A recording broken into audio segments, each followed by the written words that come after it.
I am bloodlusted right now.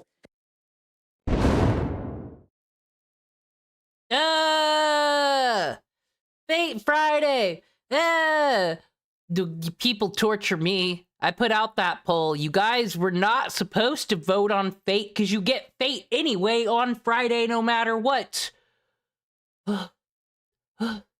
Guys, I love Fate Stay Night. I love Rin Tosaka. She's a great character. Archer, hot as fuck. Shiro, everybody likes that kind of character. It's great. I am trying. Yes, I did choose my fate, Mercury. We'll get there. But please, I have been nothing but negative on Fate Grand Order. Remember when we were into fucking Singularity X or goddamn France and it was a good old time and I was like, man, this is a great game. What happened? What happened, everybody? I'll tell you my story. There's so many characters. Why do they throw 80 of them in every Singularity? You don't need to do that. Honestly, you'd make more characters better if they were used less. But no, just keep giving visual novel pages down my throat when that works against the game, because the game should want you to fly through things faster to use up more resources to get you addicted. So actually it does fail as a gotcha. And I've been saying these negative things, and I don't like being this negative ninny, but I've never seen the angry Fate fan coming in here with their Joan of Arc flag to give me pushback yet for this shit. I think everybody finds it annoying. I don't know, but we'll do the events. Because everybody wanted me to do the events last time, we'll do that. And just by letting you know, I'm not doing a whole voice acting thing today. I am sure there's some character named Gogarina Gugaga. That's probably what the event's called. And they know 17 other fucking people. Am I able to do the event, Mercury? Because you're the one who said I couldn't. And then all these people said, are you doing the event? Are you doing the event? And I'm like, I'm in Babylon. I'm clearly not done with Lost Belt 6 if I'm in fucking Babylon, but it looks like I'm able to click on it. And if not, there's always events from the past. We're gonna do something. We need to get some Saints Quartz up in this bitch. And I've been really bad about my daily logins. We need to make like a fucking... I need to like start posting certified something to make sure I do it. But... just because Fate hurt me, I just gotta get re-educated. I gotta be fixed. I'm gonna be fixed. I don't have my buttons today. We're gonna do annoying cascade effects, because this is important. It's important. Don't look at that either. Or these. We need this. We're gonna figure out which Fate Stay Night character I am before we begin. That'll get me back into the mood. Who am I? Am I Hercules? Am I Archer? Am I Shiro? This is a quiz from Quizkey.com, so it must be accurate. This is like some fucking Pottermore. I'm gonna figure out my house. What Fate Stay Night character are you? We know these bitches. Great description, just writer, that's who that is. Alright, start the quiz. Ahem. Your friend is feeling down. What do? Offer words of encouragement to try to lift their spirits? Well, that just fucking enable them and they'd be an asshole. They'd think whatever they're doing is right. Can't do that one. Ignore the situation and hope they'll feel better on their own. I mean... I'll read the other ones, but tell them to snap out of it and stop feeling sorry for themselves. No, that's too anime. Practical advice. Yeah, practical advice. That's what you can do. This is 1 out of 20. What gives you fuel in the morning? Energy drink, tea, water, coffee. I prefer the energy drink, actually. I drink the coffee in the morning, but that's because I'm not at the gas station. I would choose the energy drink. You're on a first date and the conversation is awkward. What do? This did happen to me. I went on a date with a guy who was an ICP fan, and I was hype on Eminem at the time, and it turned into an awkward thing indeed. But try to change the subject to make the conversation more interesting. Laugh it off and make jokes of the situation. That'd be what I'd do. Keep the conversation going even if it's awkward. Well, I'd also do that, because we gotta see where it's gonna go, right? End the day early and say you're not feeling well. Let's laugh about it. So who do you guys think I am, Archer? Totally, right? How do you approach conflicts with others? Through physical confrontation or domination? I'm not picking that one. By presenting logical arguments and analyzing the situation. Well, when you're not angry and wanting to call people a hoe. By following your instincts, intuition. By seeking compromise. Well, I mean, B leads to D here. Yeah, the date becomes the Grail War. We'll do compromise. This seems more of a basic. What would you do if someone dropped a $50 bill while walking on the street in front of you?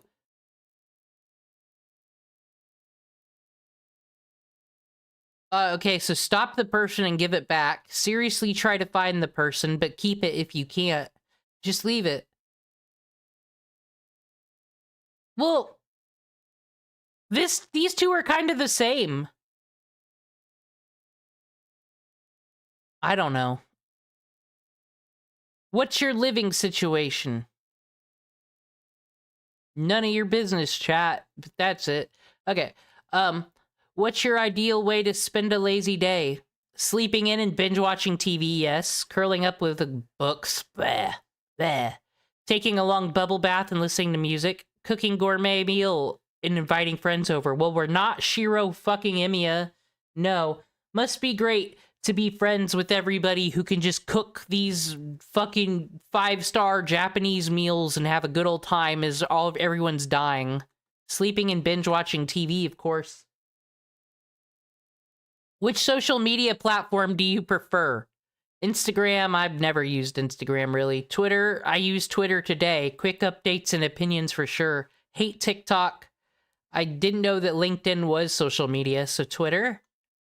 What's this gonna say about the servants and the characters? These didn't exist when Fate Stay Night was made. What is this gonna say? Which of the following is your favorite book or movie genre? I like everything, really. I like all these. I've been watching Band of Brothers lately because I didn't see it. I forgot it came all the way out in 2001. Then I'll probably watch The Pacific after that. So I'm catching up on my old HBO classics right now. And War is also action and adventure, some could say. But then you got the mystery of war. What is it good for? And the suspense of finding all the murderers. Because I do love my true crime. And then this is basically anime. And I like my Star Trek, the ones I liked. This is a bullshit question. This is BS. This is too personal, really. Sci-fi and fantasy, fuck it. How long do you spend getting ready in the morning? Well, it depends on the day. Because I could do all these. Depends on how late I'm running to work. I need a half hour. If I could be any animal, what would it be? A unicorn? I don't need to read the rest of these. A sloth who's really good at playing video games. Dude, we are 9. I am very curious as to what the answer is going to be now, actually. You were stranded on a deserted island. What would you bring with you? A satellite phone? A knife? A boat? A friend? I mean, actually, the answer would be a friend, the internet, and a pile of weed. That's all one needs, really. But a boat gets you off the island to get the weed. And then you could bring a friend and the weed back with a boat. So I'm gonna go boat. What do you do when you're feeling angry? Not A. Scream into a pillow? No. I don't punch a wall, but I go yell about the aristocracy or something. How do you feel about learning new things? Love it. I enjoy learning new schools. Hate it. I prefer to stick to what I know. Now, B applies to me like learning how to edit things and using new controls, or every time something updates, I get so upset. I'm like, I don't want to do anything new. But I like learning new histories. I like learning new things about cultures. I like all that. I just don't want to... What was wrong with Microsoft Word 1997? They had it pretty good then. We didn't need ribbons. It's okay, as long as it's not too difficult. Okay, I guess C would be the compromise. We're 5 more away from the answer, everybody. Hold on, we need... What is this? Silence. We'll do battle music. Of course. Of course.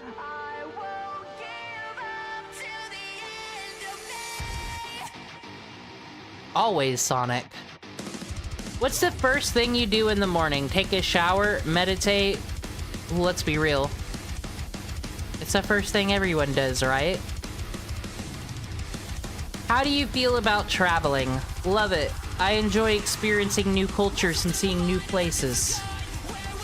Hate it. It's stressful and uncomfortable. I mean, it's okay as long as it's not too far or too long. Ah, that's me. I'm a real Goldilocks. Everything in the middle. If you won an award at work, which of the following would it be for? The great multitasker, the creative thinker, the morale booster, the office leader. Oh no, because I'll be your friend one day and then throw a Telzon gun at your head the next. You can't trust me. I am a creative thinker though, because I thought to throw the Telzon gun.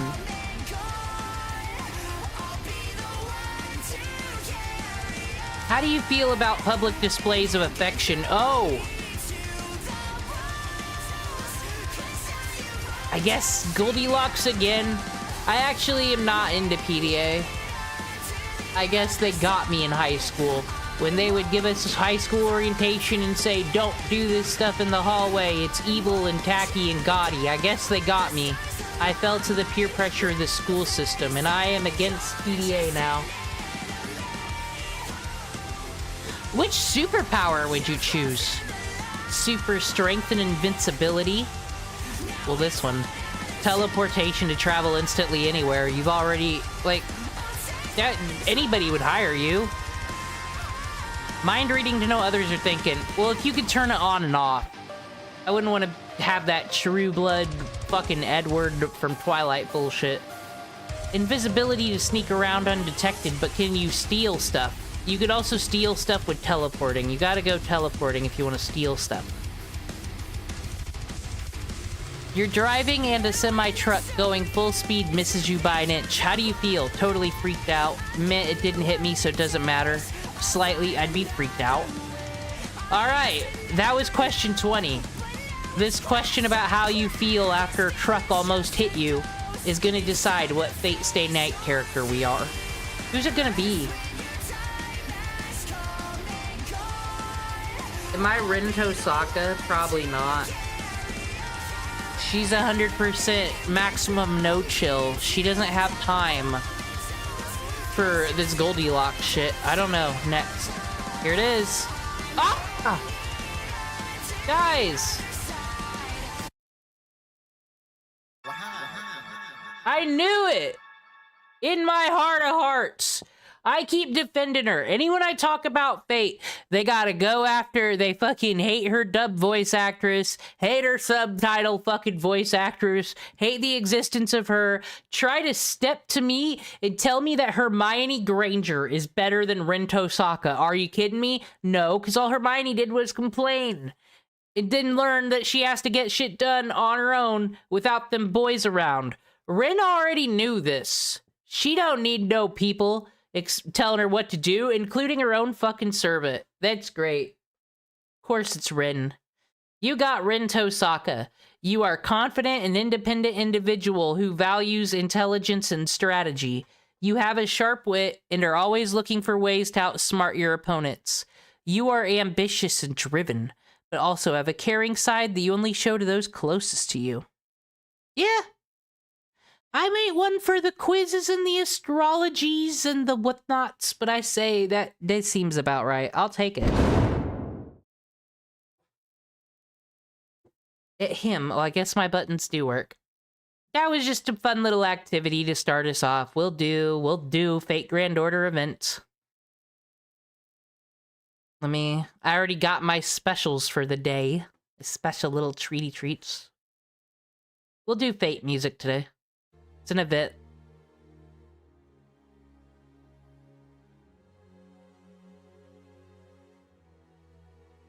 Rinto Saka is me. We've known this.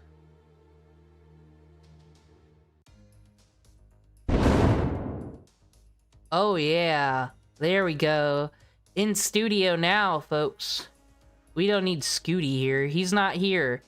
That's why we're just doing whatever, having a good old fun, because I can't do this voice acting thing, guys. It's too difficult. Alright. Every time. Okay. There it is. Okay.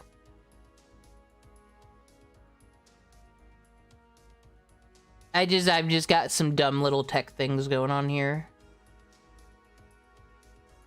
Fine, stare at my wallpapers. Whatever.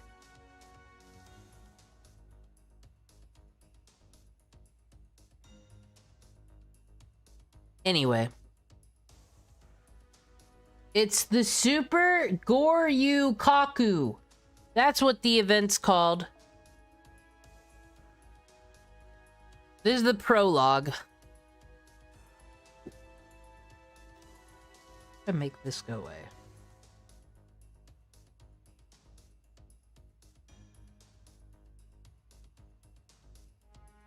There we go. Okay, I was being a dumb for a second.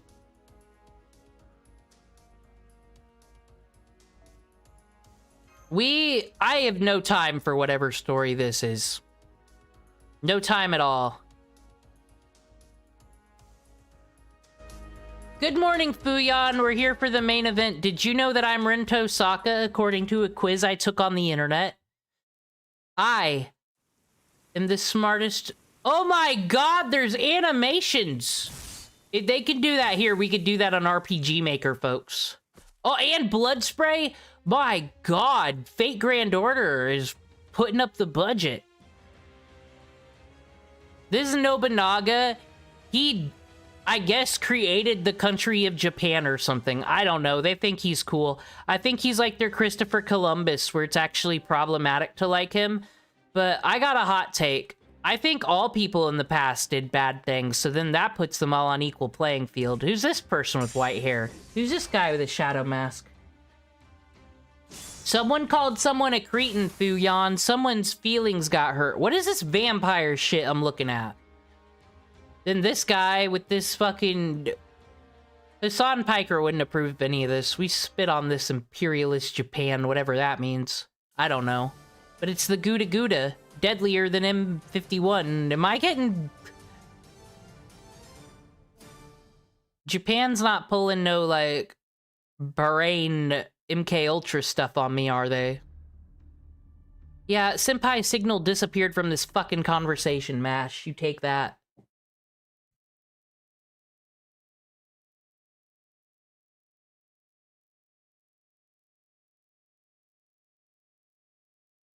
Why in the fuck on my BlueStacks is there a goddamn Funko Pop advertisement? Look, I got a Saints Quartz just for taking Fuyan's advice. Always works.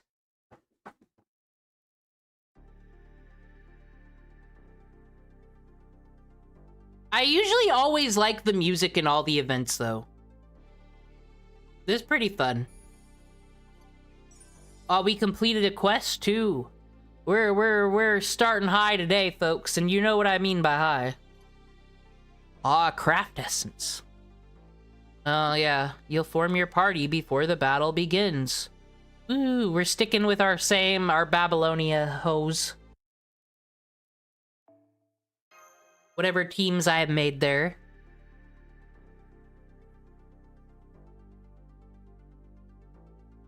Select up to 4 owned servants. Oh, so the ones I can't own, they're not coming today.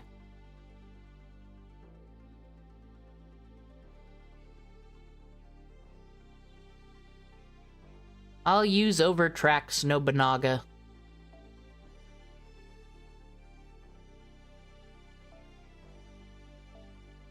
I get 2 guest servants, haha. And then we'll take Morgan. Because she's cool. I forgot. How do I keep forgetting that I have Mordred? Who we even fighting? There we go. Let's rate the music.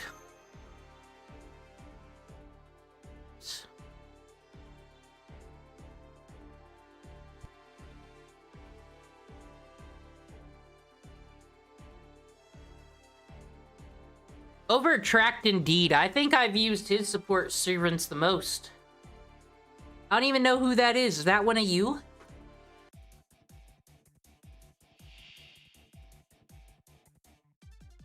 Oh, dude. Yeah, listen.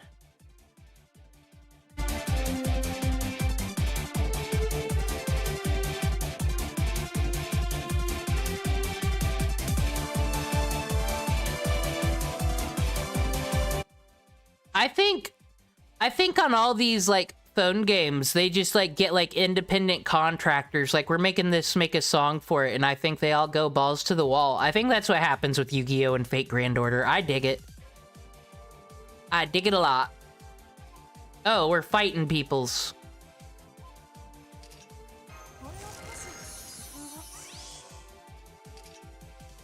Aha!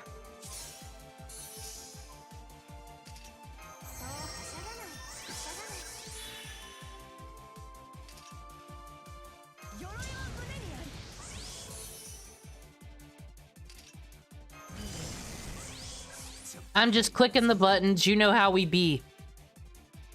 But we start with Buster, because that's what the real gamer said. True Simon says of attack cards.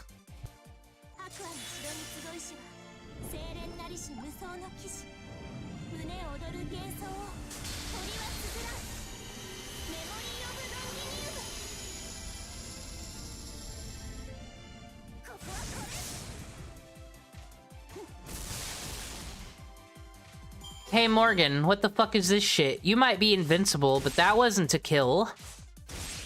Witch girl, you need to... I fully maxed you out. I used my special max this one out option on you. And this is what you're giving me? Morgan. Morgan Le Fay. We need some more attack. That'll fix things.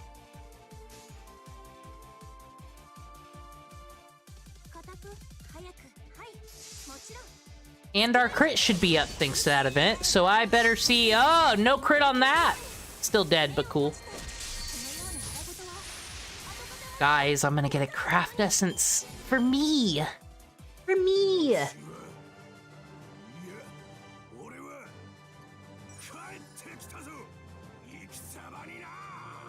Anyone ever think that Germany and Japan made, like, good allies back in the day? Like, when they originally were allied? Because they both realized when getting exposed to all the other languages in the world after Japan's isolation, of course, Japan and Germany kind of sound... They're kind of aggressive. Like, just like when you yell in those languages, always fucking aggressive. But maybe English sounds aggressive to other people. I don't know. Just always... I know they were allies. That's why I'm wondering if if kind of culturally they felt similar and that's why they trusted each other and stuff. I don't know. And they're both kind of bully countries.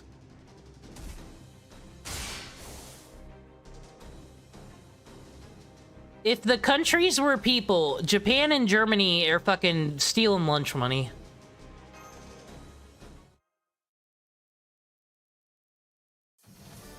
We're doing the Gouda Gouda. Aw, dude, we're agents now. Agents of death and destruction. I assume that's what's happening in the plot. We're assassins. And this guy be stepping up to us like he's someone. Oh, who's this chick? She's got goggles and the long white hair. That makes her a character of interest. Thank you, clerk. Get me a coffee, please. Don't you listen to that old man over there. They don't know about the latte supremes.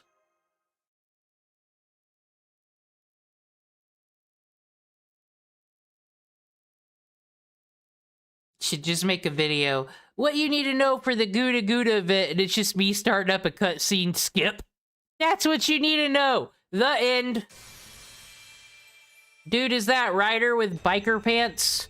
This is why people play Fate Grand Order. It's for the CEs. The actual battles and shit, that's just extra. Further than Mount Fuji. Oh, well, we need this card. It's important. I like these. I like the little chibi ones. I love whoever does these arts.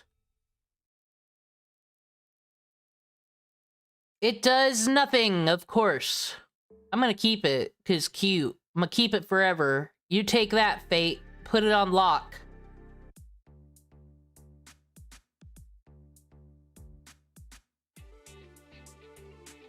Alright, these are our instructions, so we know what to do without reading the story.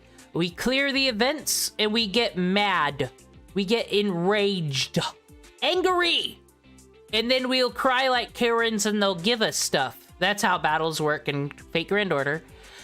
Then we'll get these craft essences, and they'll pick up these items. And then we exchange these items for things. And then maybe we'll get a servant if we're lucky. We're committed. Oh, this is lottery. Wait, is this lottery? You told me I wasn't allowed to play this, Mercury. You lied. You came in here and lied. Court martial.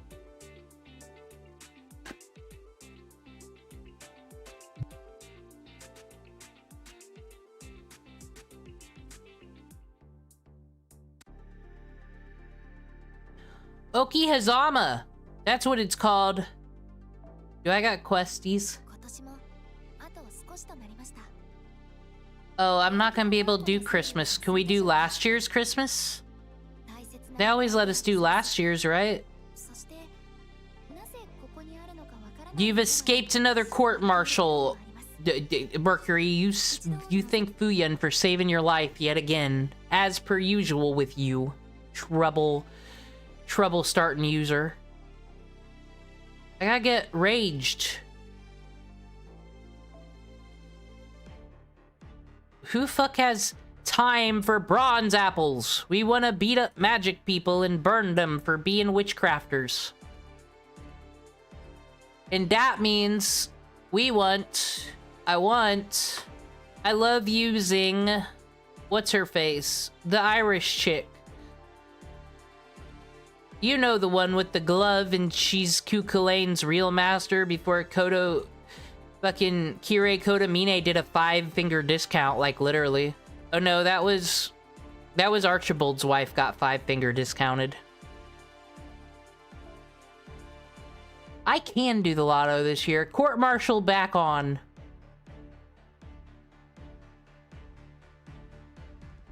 We need things for stuff. I can't, the reason why I don't have, because I actually got resources for days just from doing the story. It's just, we don't have the Ascension materials. Where the fuck, how come none of you have the people I want to use ever? What is this? Everyone getting court-martialed today. None of you want to keep Fagra around now no more?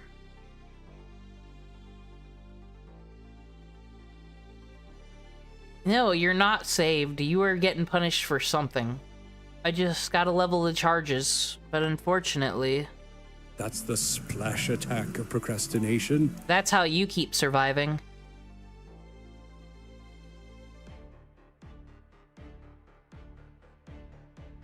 Oh my god. Fine, I'll go with this guy. No, not him. He's a down point. He's a real downer in the club. How did Bazette? Yes, Bazette. Where the fuck is Bazette? Y'all don't got no Bazettes in support? What is this? What is this?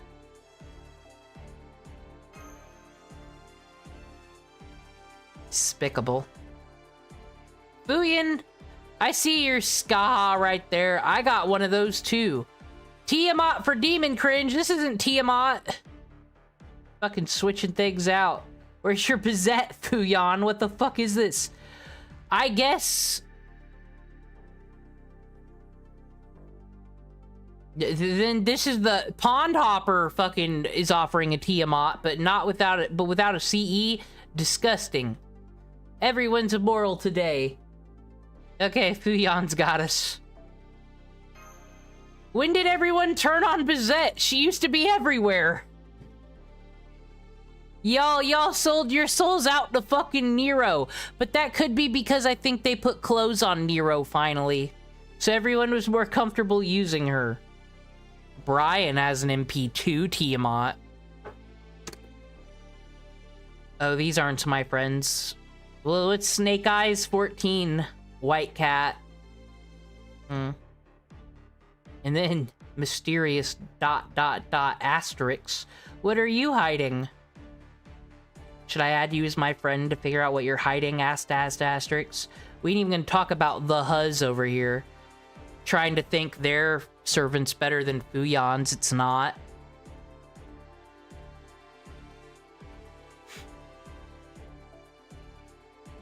I just love that Tiamat for Demon Cringe is right there at the top.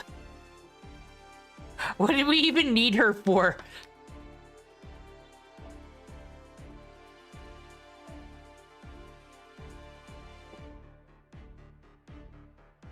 Dude, we need to kill these level 40 casters. I don't think our servants can handle these level 40s, guys. We've been bad at training them. But, you know, at least this game's still more exciting than Pokemon. Fuyan might be trying to save us, but listen, there is no excuse for this. You are all hype on fucking Bizette last month. You were all like, this is the greatest servants of all time. And then you all want to put this in your extras? What is this? And then there's Nick here with Mash Kyrielite. Nick, why are you being a mash face? But he is a servant I don't have. A servant I really wish I had. I got Chloe. I guess that's... I do got a Galaxy Tea. Okay, I thought I was I have Sherlock Holmes on my personal game. I just thought that was like an archer for a second. I'm like, when the fuck did Sherlock pick up a gun? There is not a single Bizette in any of these tabs. Am I insane? Y'all aren't type on her anymore. Okay, I'll refresh. I love using her. She's like instant win against these casters. Oh, now my game's frozen. Okay, that's in mix. There you are. Thank you. This is the best Fate user of the day. Fate user Fuyan with a pyramid. Bizette for Demon Cringe. That means no one else is allowed to fucking use it. Better not be Sharon. Who's that other... Where's Victoria's Secret girl? Oh, not you, though. Here, I'll bring my ruler, Skahat, to honor yours. That was the most harrowing support selects that'll ever be seen in gacha history, folks.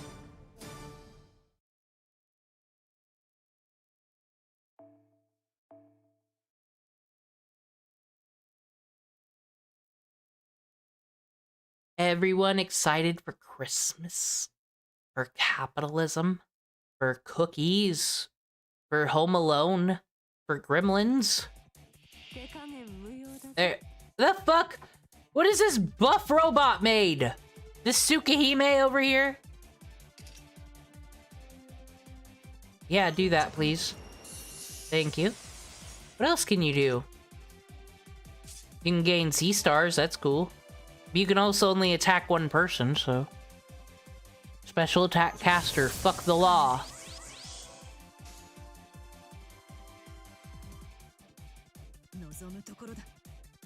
Let's do it all.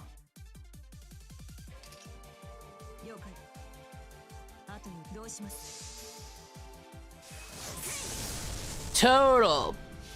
Okay, I think I need to roll for Bizette. I think Bizette's gotta... Bizette and Archetype Earth are like those must-have servants, clearly. I can live without Nero. I can live without Tiamat in this game. I got her on my other one. to stop my negativity, that is what I kind of like about Fate, that I do have these servants. They're not going anywhere. I can take 3 years off and they'll still be there and they'll be like vintage friends. As long as I don't ever... Apple knows what game that is. Aw, dude, I keep forgetting she works with Summers. Anyway. Bizette, you can do your thing. Whatever. Clicking buttons, they're level 40. Why am I overthinking?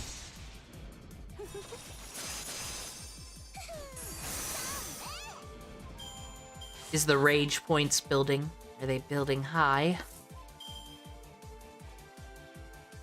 I hope I gotta use...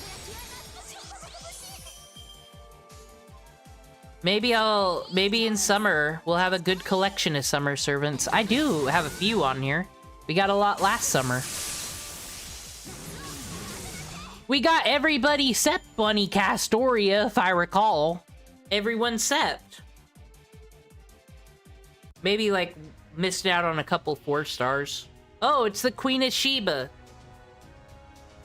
Usually you're like, who do you think you are? The Queen of Sheba? But that's just who she is. So, like, what? What, exactly?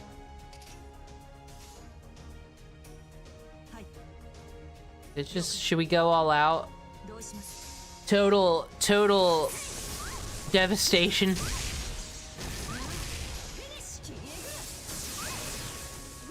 The Queen of Sheba has been sent out the door. Now that's a funny name. Haha.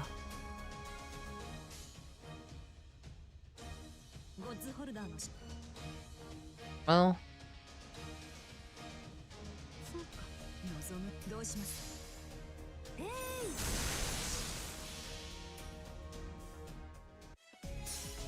This is why I'm so confused. Why were you all hype on Bizette and now you're not? Fuyon's the only one who had her in support. Boom. Battle's won. The other two might as well not been here. She can solo.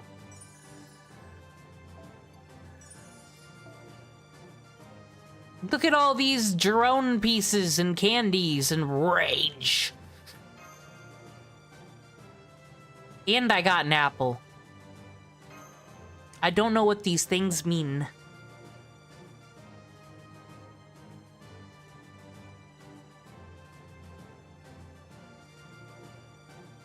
So...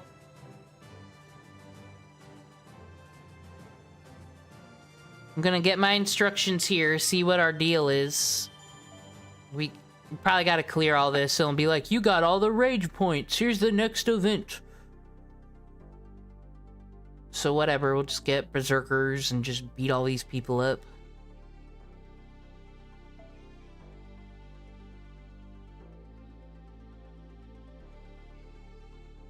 Shout out to people who use Atalanta Altar.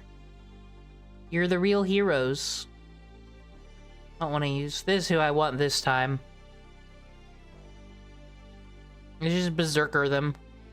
Where's Shadow the Hedgehog? There we go, this is who we need.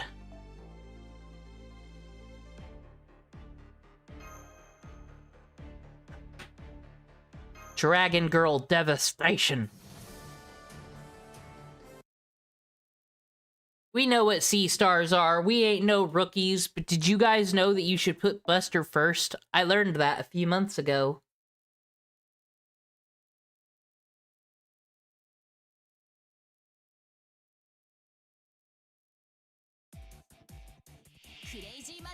Oh, god damn it, not the Chicans again.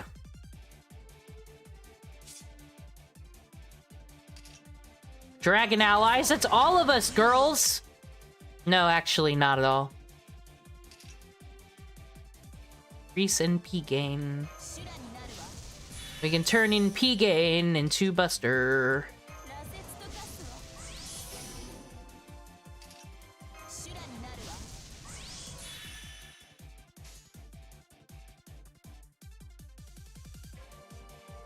Okay.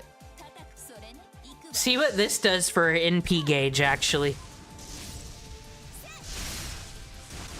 That's not doing a lot.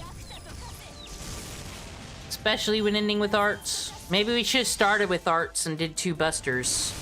Or, I don't know. That could have been utilized better. We're also here to learn sometimes. But sometimes I just really like... That's why I'm happy that John Alter's here. I just like, you know...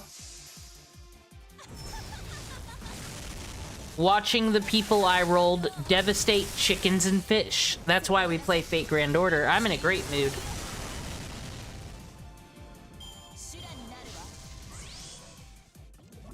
It's not just any fish. It's a fish burger, but without bread.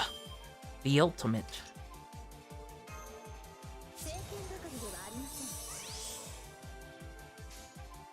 Let's destroy the burger, Meister Burger.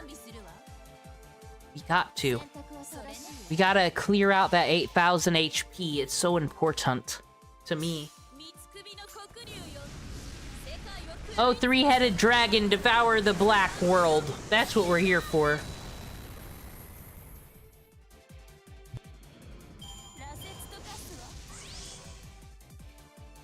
Why am I fighting cocks and flying fishes? Because it's another Friday. That's why.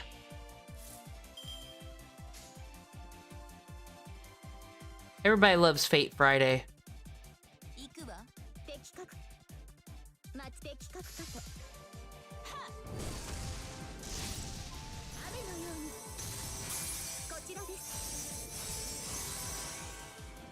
Yes, all that explosion to kill a fish burger. Do you know what cholesterol has done? It's what's single-handedly destroying all the singularities in the time flow.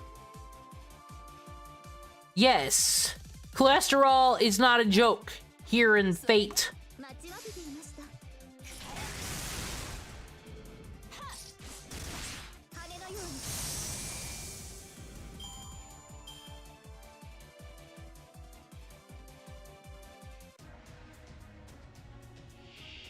Oh man, it's a chef. We're gonna kill an essential worker today, folks.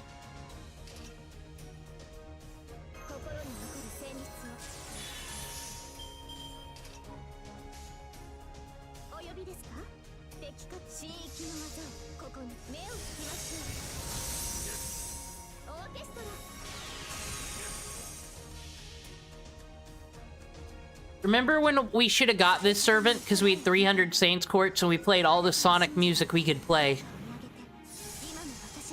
I've been anti that blue hedgehog ever since.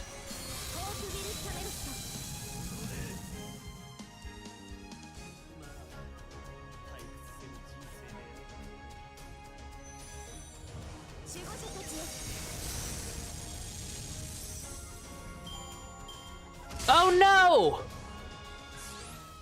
You guys, the cocks have been enraged.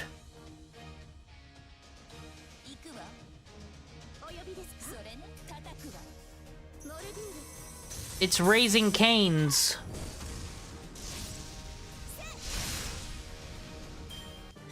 We did it, folks. Okay, while the victory's playing, because we know I'm the victor.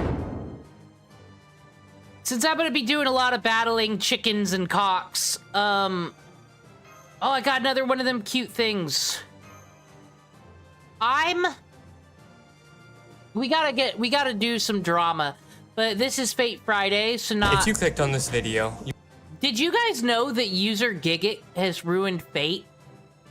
The guy who made the famous video on this is how you should watch Fate, and here's all the cool things. Now, if we're gonna talk drama for a second, I say fuck everybody on trash taste. I don't like Mr. James Abroad or whatever the fuck his name is. He put out a bad video on someone and it wasn't very cool. So now everyone's guilty by association. I don't like them. But I didn't know Gigguk was part of that crew. But he's ruined Fate Grand Order. It's the truth. Someone with 140 subscribers said so let's check it out. We take everybody. We listen to all victims here. Even what victims your of favorite Gigguk. servant says about you. You probably think Fate is... You've been a fan from the moment you read the not original that. visual novel. Some people might call you basic, but you understand the charms of the Borger Saber better than anyone. Saber Alter. Don't listen to any of that trash. That's horoscope trash for later. Dude, I want to see why the Fate fanboys are salty. My hot take on Fate is that you can watch it in any fucking order. Who cares? They explain what's happening in the anime, don't they not? Do they not spend every first episode explaining what a Grail War is, explaining the types of people who are really plotting? Did we see the servants and all that? Like, yes, watch the porn first, then the anime. That's how it works.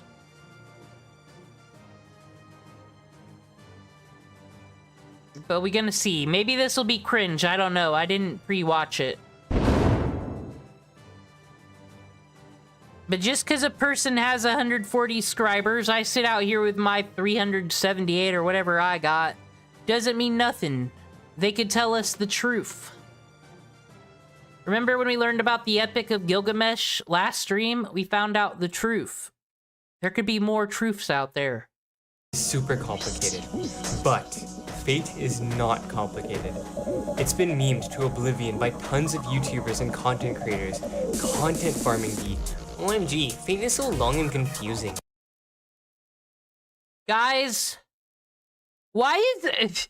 Fate's already getting presented like it's a fucking influencer with the community saying bad things about an influencer, and the community that knows that influencer is like, what? It's just an anime. Why are you letting the memers get to you? I don't want to read a visual novel in jargon for over 6 years now, and it all started with this video.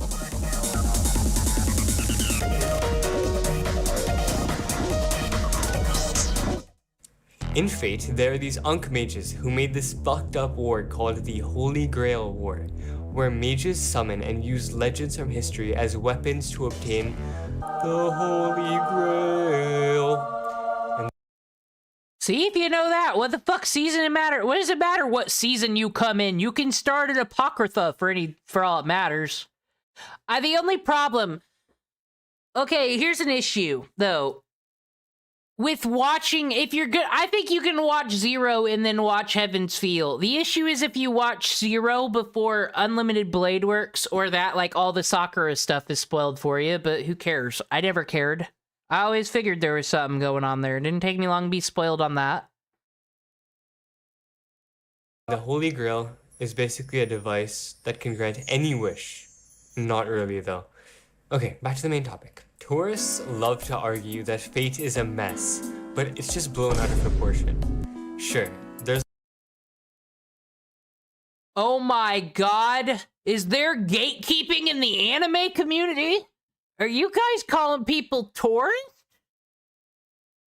That feels like that's for, like, veterans to call people and shit. What are we doing over here? Said I'm not that much of a weeb. I watch, like, one anime a year that's already, like, 6 years old. And I'll be like, this is cool. I'm not, like, into the culture, so it's just like, man, there's some hate language being thrown about. There's like over 80 pieces of Fate media, not even counting the other related works, like Tsukihime and Kara no Kyokai. But what Fate does is similar to other large franchises. For example, Star Wars. There is no way you are going to understand Star Wars by just watching a few movies. But as you continue watching, you gain a deeper understanding for the series, and everything ends up making sense in your head. There's a ton of other examples, like Final Fantasy, Star Trek, the Marvel... There is an example there called Kingdom Hearts. Dude, let's be real. Let's be real. Fate makes more sense than Kingdom Hearts or any Square Enix fucking property where they're just making script bullshit. At least Natsu fucking, like, knows where point A, B, and C are. Honestly, this is a fucking offense to Natsu, this shit. Marvel Universe? Like, my god, have you seen the Marvel Universe timeline? But not many people care about an optimal watch order for Marvel movies. Fate is just another show with a ton of content. That's it. Video over. No, but for real, I see so much content on YouTube, Instagram, and TikTok, and Okay, I won't say the majority of it is about how hard it is to get into. A lot of it is just silly edits and stuff, which I talked about how I got into Fate. Fucking Project Mouthwash Fate Unlimited Blade Works came on autoplay after I watched their Digimon Tri-Abridged, and I kept it rolling, and I'm like, this is interesting. Oh, it's a battle royale, but like, instead of Digimon, it's people from the past, and they got cool anime waifu powers. I was sold! I didn't need to, I just watched fucking Unlimited Blade Works, the real one, then I watched Zero. It's not that difficult. do like, but a lot of the content is just watch orders, man. I'm tired of seeing the explain. The only canon Fate is the 3 main routes and the rest are non-canon. Then fucking Natsu has a disagreement with you. He said everything's canon except Zero because he didn't write it or has anything to do with it, even though everything that happened in Zero, I believe, happened in the visual novels as stated, so I don't see what his problem is. Seems a bit of a drama attention-seeking. Fate, or Fate Watch Order for the 400th time. There's tons of content to be covered in Fate about lore, character analysis, power scaling, etc., which should be what's talked about, but all the content that's actually being fed to us is just, OMG, Fate's so hard, me dumb. There are 2 big reasons why Fate is hard to get into. The first reason is because the Fate route had a dogshit adaptation. More on that later. The second reason We might watch a video on that later. I've never seen the Dean Fate Stay Night. Maybe I'll do that on Discord or something one night. Watch the OG. I've seen I saw Otaku Daikun play the Fate route on stream. That's my knowledge of the Fate route. And I've already forgotten it all. So that could be fun. But it just seems like that's the aesthetic style because it doesn't look that different than that Higurashi anime, which is made by the same studio, right? I just think people aren't aesthetically into it, but they kind of look like the visual novel characters to me. Dean Stay Night is all 3 routes in one? Well, that's stupid. But I also heard that the fucking Type Moon license is very expensive, so you kind of should go all out when you get it. That's why we got a fucking gacha game to help pay the bills around here. Is the only other recommended entry is the Fate Stay Night visual novel. If you want to start Fate optimally, you start with the visual novel. But that Okay, you purist motherfucker. You can put out this video and say that now. You can say that now because the remake is on Steam, but you couldn't say that 2 fucking years ago. I tried to get the, like, English translated patched fucking this, working on Windows 10, converting the Japanese one. Guys, it was too fucking much. Too fucking much. I will just buy the Steam one later. God damn. So, what a take. doesn't mean it is for everyone. It's long, in a format that a lot of people aren't used to, and most of all, it's just daunting. So why does the anime community think Fate is confusing in the first place? Okay, before going into this next section, let me give you some background. When I was a young lad, I'd scour the endless plains of the internet looking for the next great anime to watch, watching shows like Mob Psycho, JoJo's, and Attack on Titan, going through I'm sorry that happened. Fucking BlueStacks just decided I need to join their Discord. What for? Also, speaking on BlueStacks, because if you do use that to play your gacha on PC and have multi-accounts and all that, that's cool. That's a good use for it. But, like, all these advertisements they be hitting you with when you're opening that, oh, you can get cash back. Oh, put all your money on this gacha. That is credit card fucking DraftKings. Yes, gacha can be gambling, but whatever, do you. But nah, when you're talking cashback shit and advertising that way, nah, that's a bit of a bridge too far, I think. Mal databases, forums, and YouTube recommendations until one day, I got a notification for Gigguk's new video, trying to understand the Fate series. As a big Gigguk fan, I clicked that video faster than the fucking speed of light. And my goodness, I regret watching it to this day. I had no idea what Fate was, besides a few memes, and this was my first introduction to— Yo, imagine regretting watching a YouTube video. Regretting watching a YouTube video is, you know, watch a different video if you're not into it. But this is just user 101. the Fate series. my tiny little brain exploded. Seeing how involved Fate was portrayed in Gigguk's video made me think Evangelion was a simple children's show. So I booted up the best anime site ever made, rest in. And is Kiss Anime gone? R.I.P. Pour one out. Moment of silence, if this is true.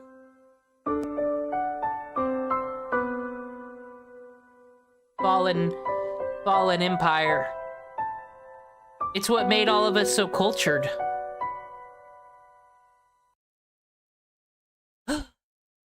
Yeah, I'm considered a tourist because I'm not touching Evangelion with a stick. I feel like I'm not allowed.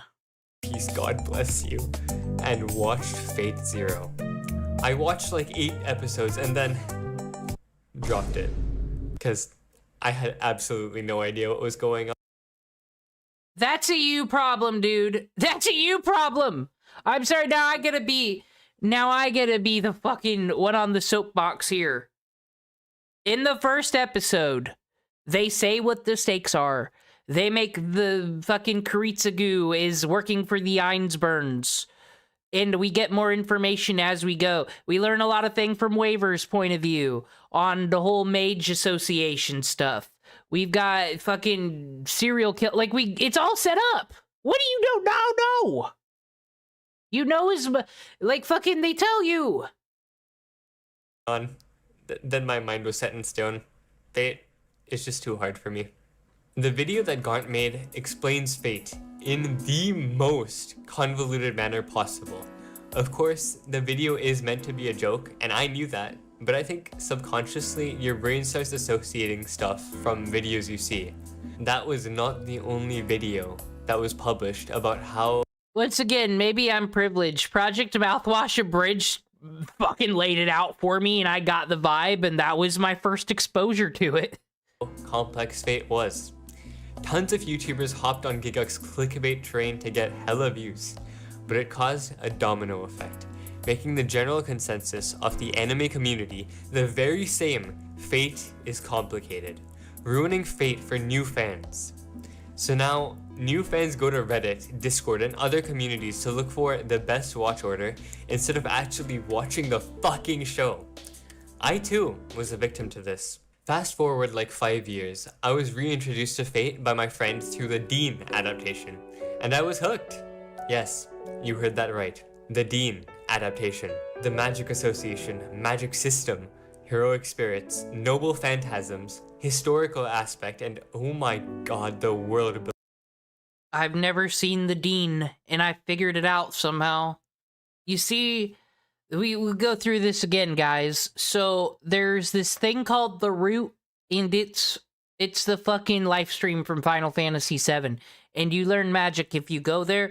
But the only way to do that is to play Hunger Games. That's the plot. You're welcome. Building was phenomenal, but what really hooked me was Rin Tosaka. Before I watched the Dean adaptation, my memory of Fate was completely erased. I still only had the Fate is confusing thought process, but thankfully, I had forgotten all of Fate Zero, which helped me go into it with a semi-open mind. Unpopular opinion: the Dean anime was not that bad. It is, of course, a bad adaptation of the visual novel, but it was still fun to watch. It has some good scenes and an amazing soundtrack, which I personally enjoyed.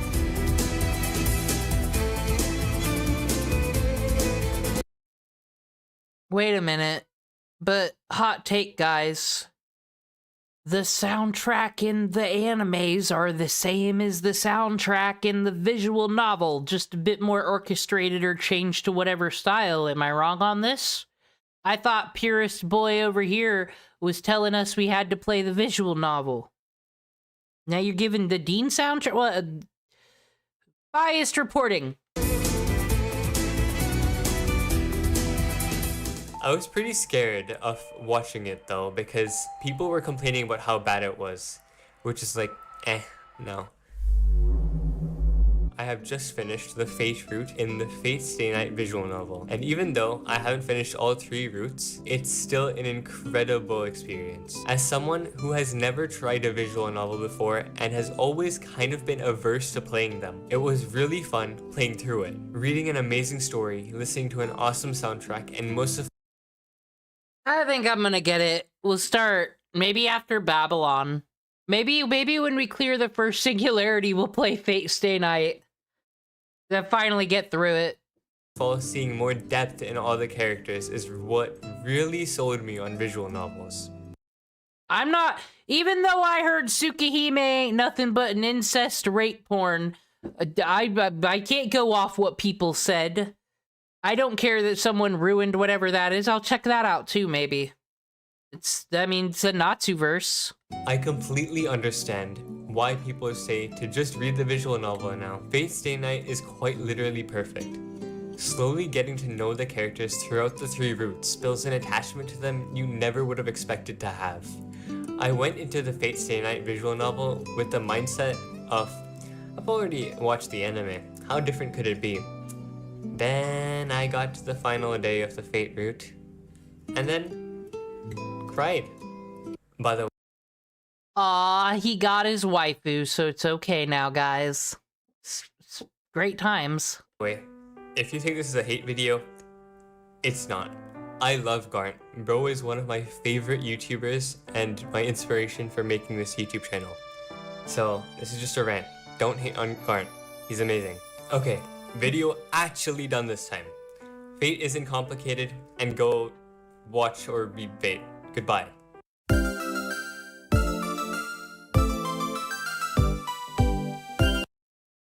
You know what? Though, if I'm gonna talk mess on this individual, maybe I should just watch the OG Gigguk video. I remember watching it, but I don't remember much from it. Maybe we'll see if this guy's got points. We'll see if he's got a point. See if Gigguk can change my mind on him, too.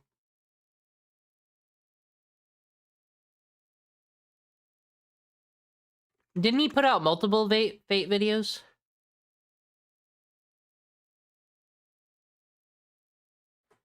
Gigguk Fate.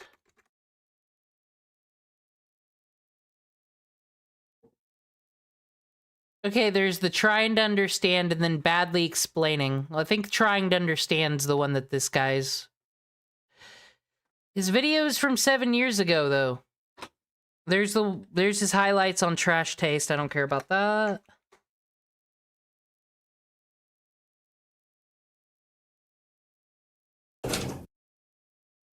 Love how I'll sit here watch Hassan clips all day, but I'm like, Trash Taste? Nah, that's my moral high ground. I will not platform that.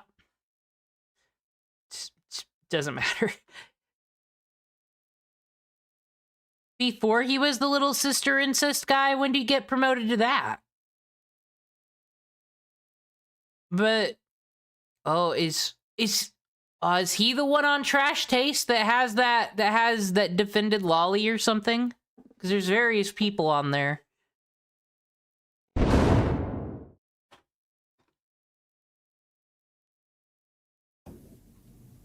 Okay, this is the OG video, I remember.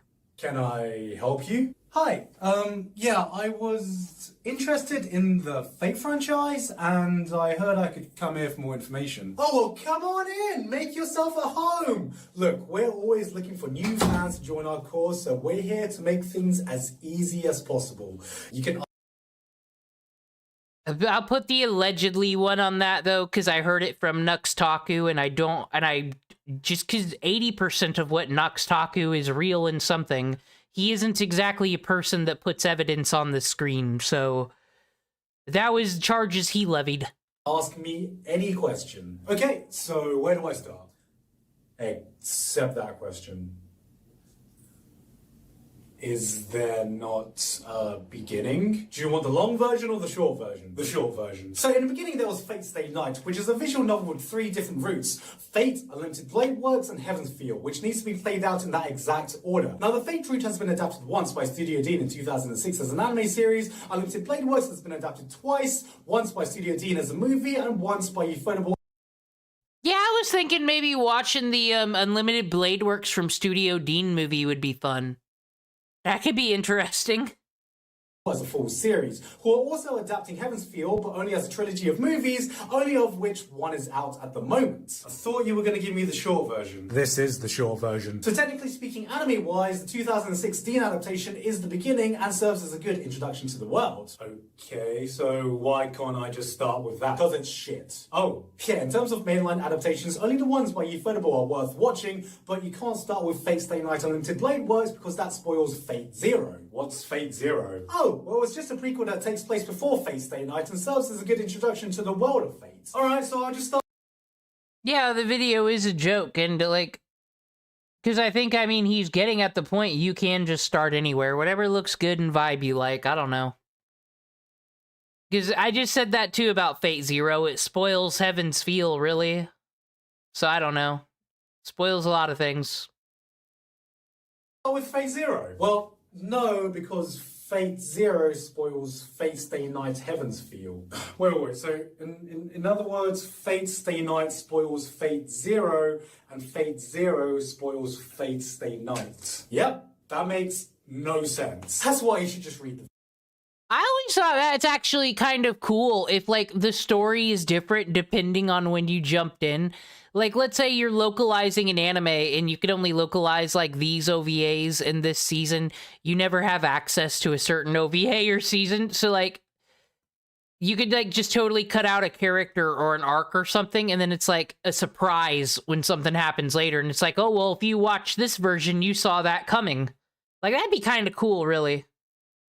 Visual novel. Alright, how long does that take? Around 100 hours. That's a pretty big commitment. Just read the visual novel. But I don't have 100 hours. Read the visual novel. Can't I just, like... Read the fucking visual novel! Or not. I can never agree with myself anyway. Okay, well, that's everything, right? No. There's more. Do you want the long version or the short version? The short? Well, you see, you have Fate Holo Atraxia, which is a continuation of Fate Stay Night, but only exists in visual novel form at the moment with no anime adaptation. Now, you also have Fate Prototype, which is a reimagining of the whole Fate Stay Night events.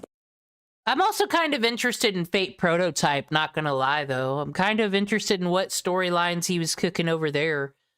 But all we can do is wait for Fate Strange Fate to one day exist as a complete series, I guess. But only in a one-episode OVA form.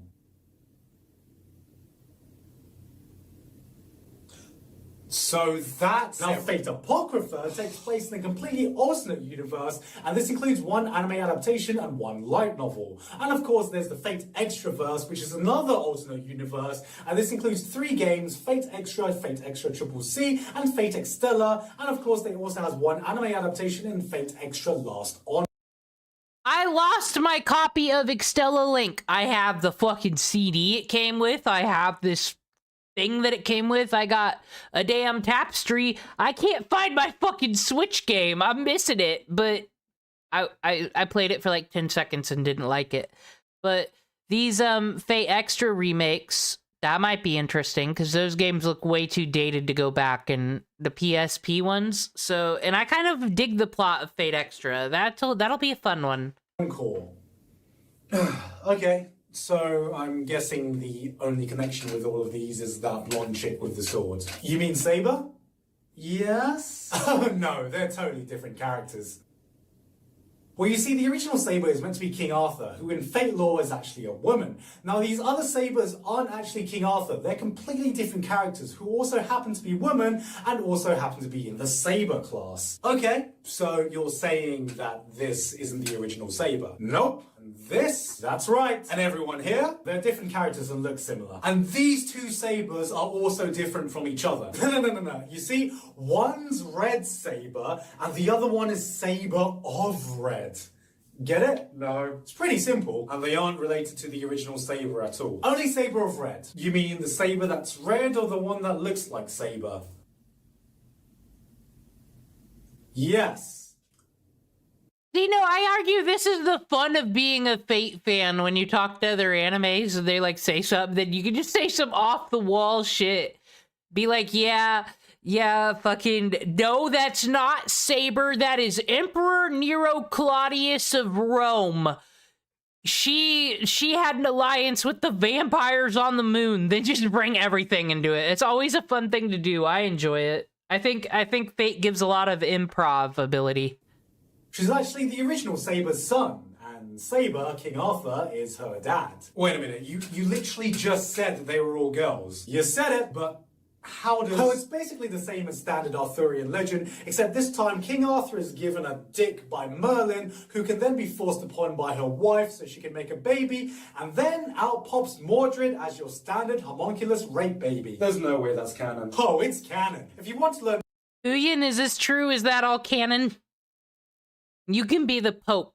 You can fucking be the declarer. More about the law and the servants, then the mobile game Fate Go is a good starting point. Do I dare ask if I should get into Fate Go? Depends. Do you have piles of money you wish to burn? Fate Go. Fate Go? What a tourist, Gigguk. And countless hours to spiral downwards, grinding away in a never-ending cycle to satisfy your love for your Fate waifus that you'll never ever get back? No? You don't want to get into Fate Go. And then of course there's Fate Caliad Prisma Ilia, which is a magical girl spin-off of the original Fate Stay Night. I don't think I need to watch that. It has lesbian lollies kissing. I think I'll need to watch that. Oh, and before I forget, there's also the cooking spin-off by Studio Ufotable.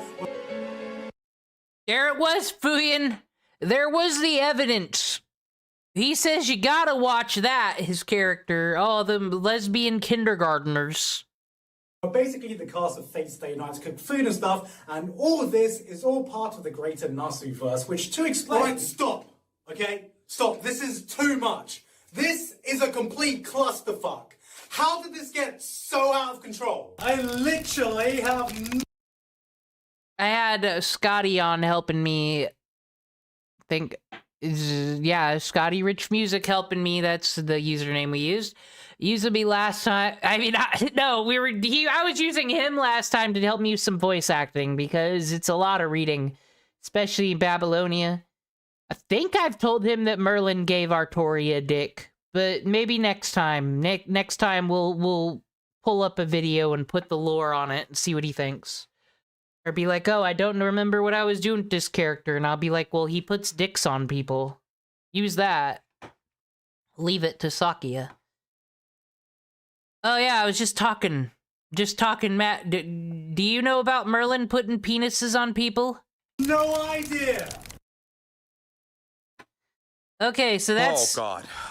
That was the video that user really had problems with. I'm gonna let him explain the timeline while I do some grinding, though, because we all know what that video is meant to be. Be out of context, be crazy. I feel like these videos are more him being real. Okay. I never thought this day was gonna come. I have been a full-time anime YouTuber now for 4+ years. I am eternally grateful for every single...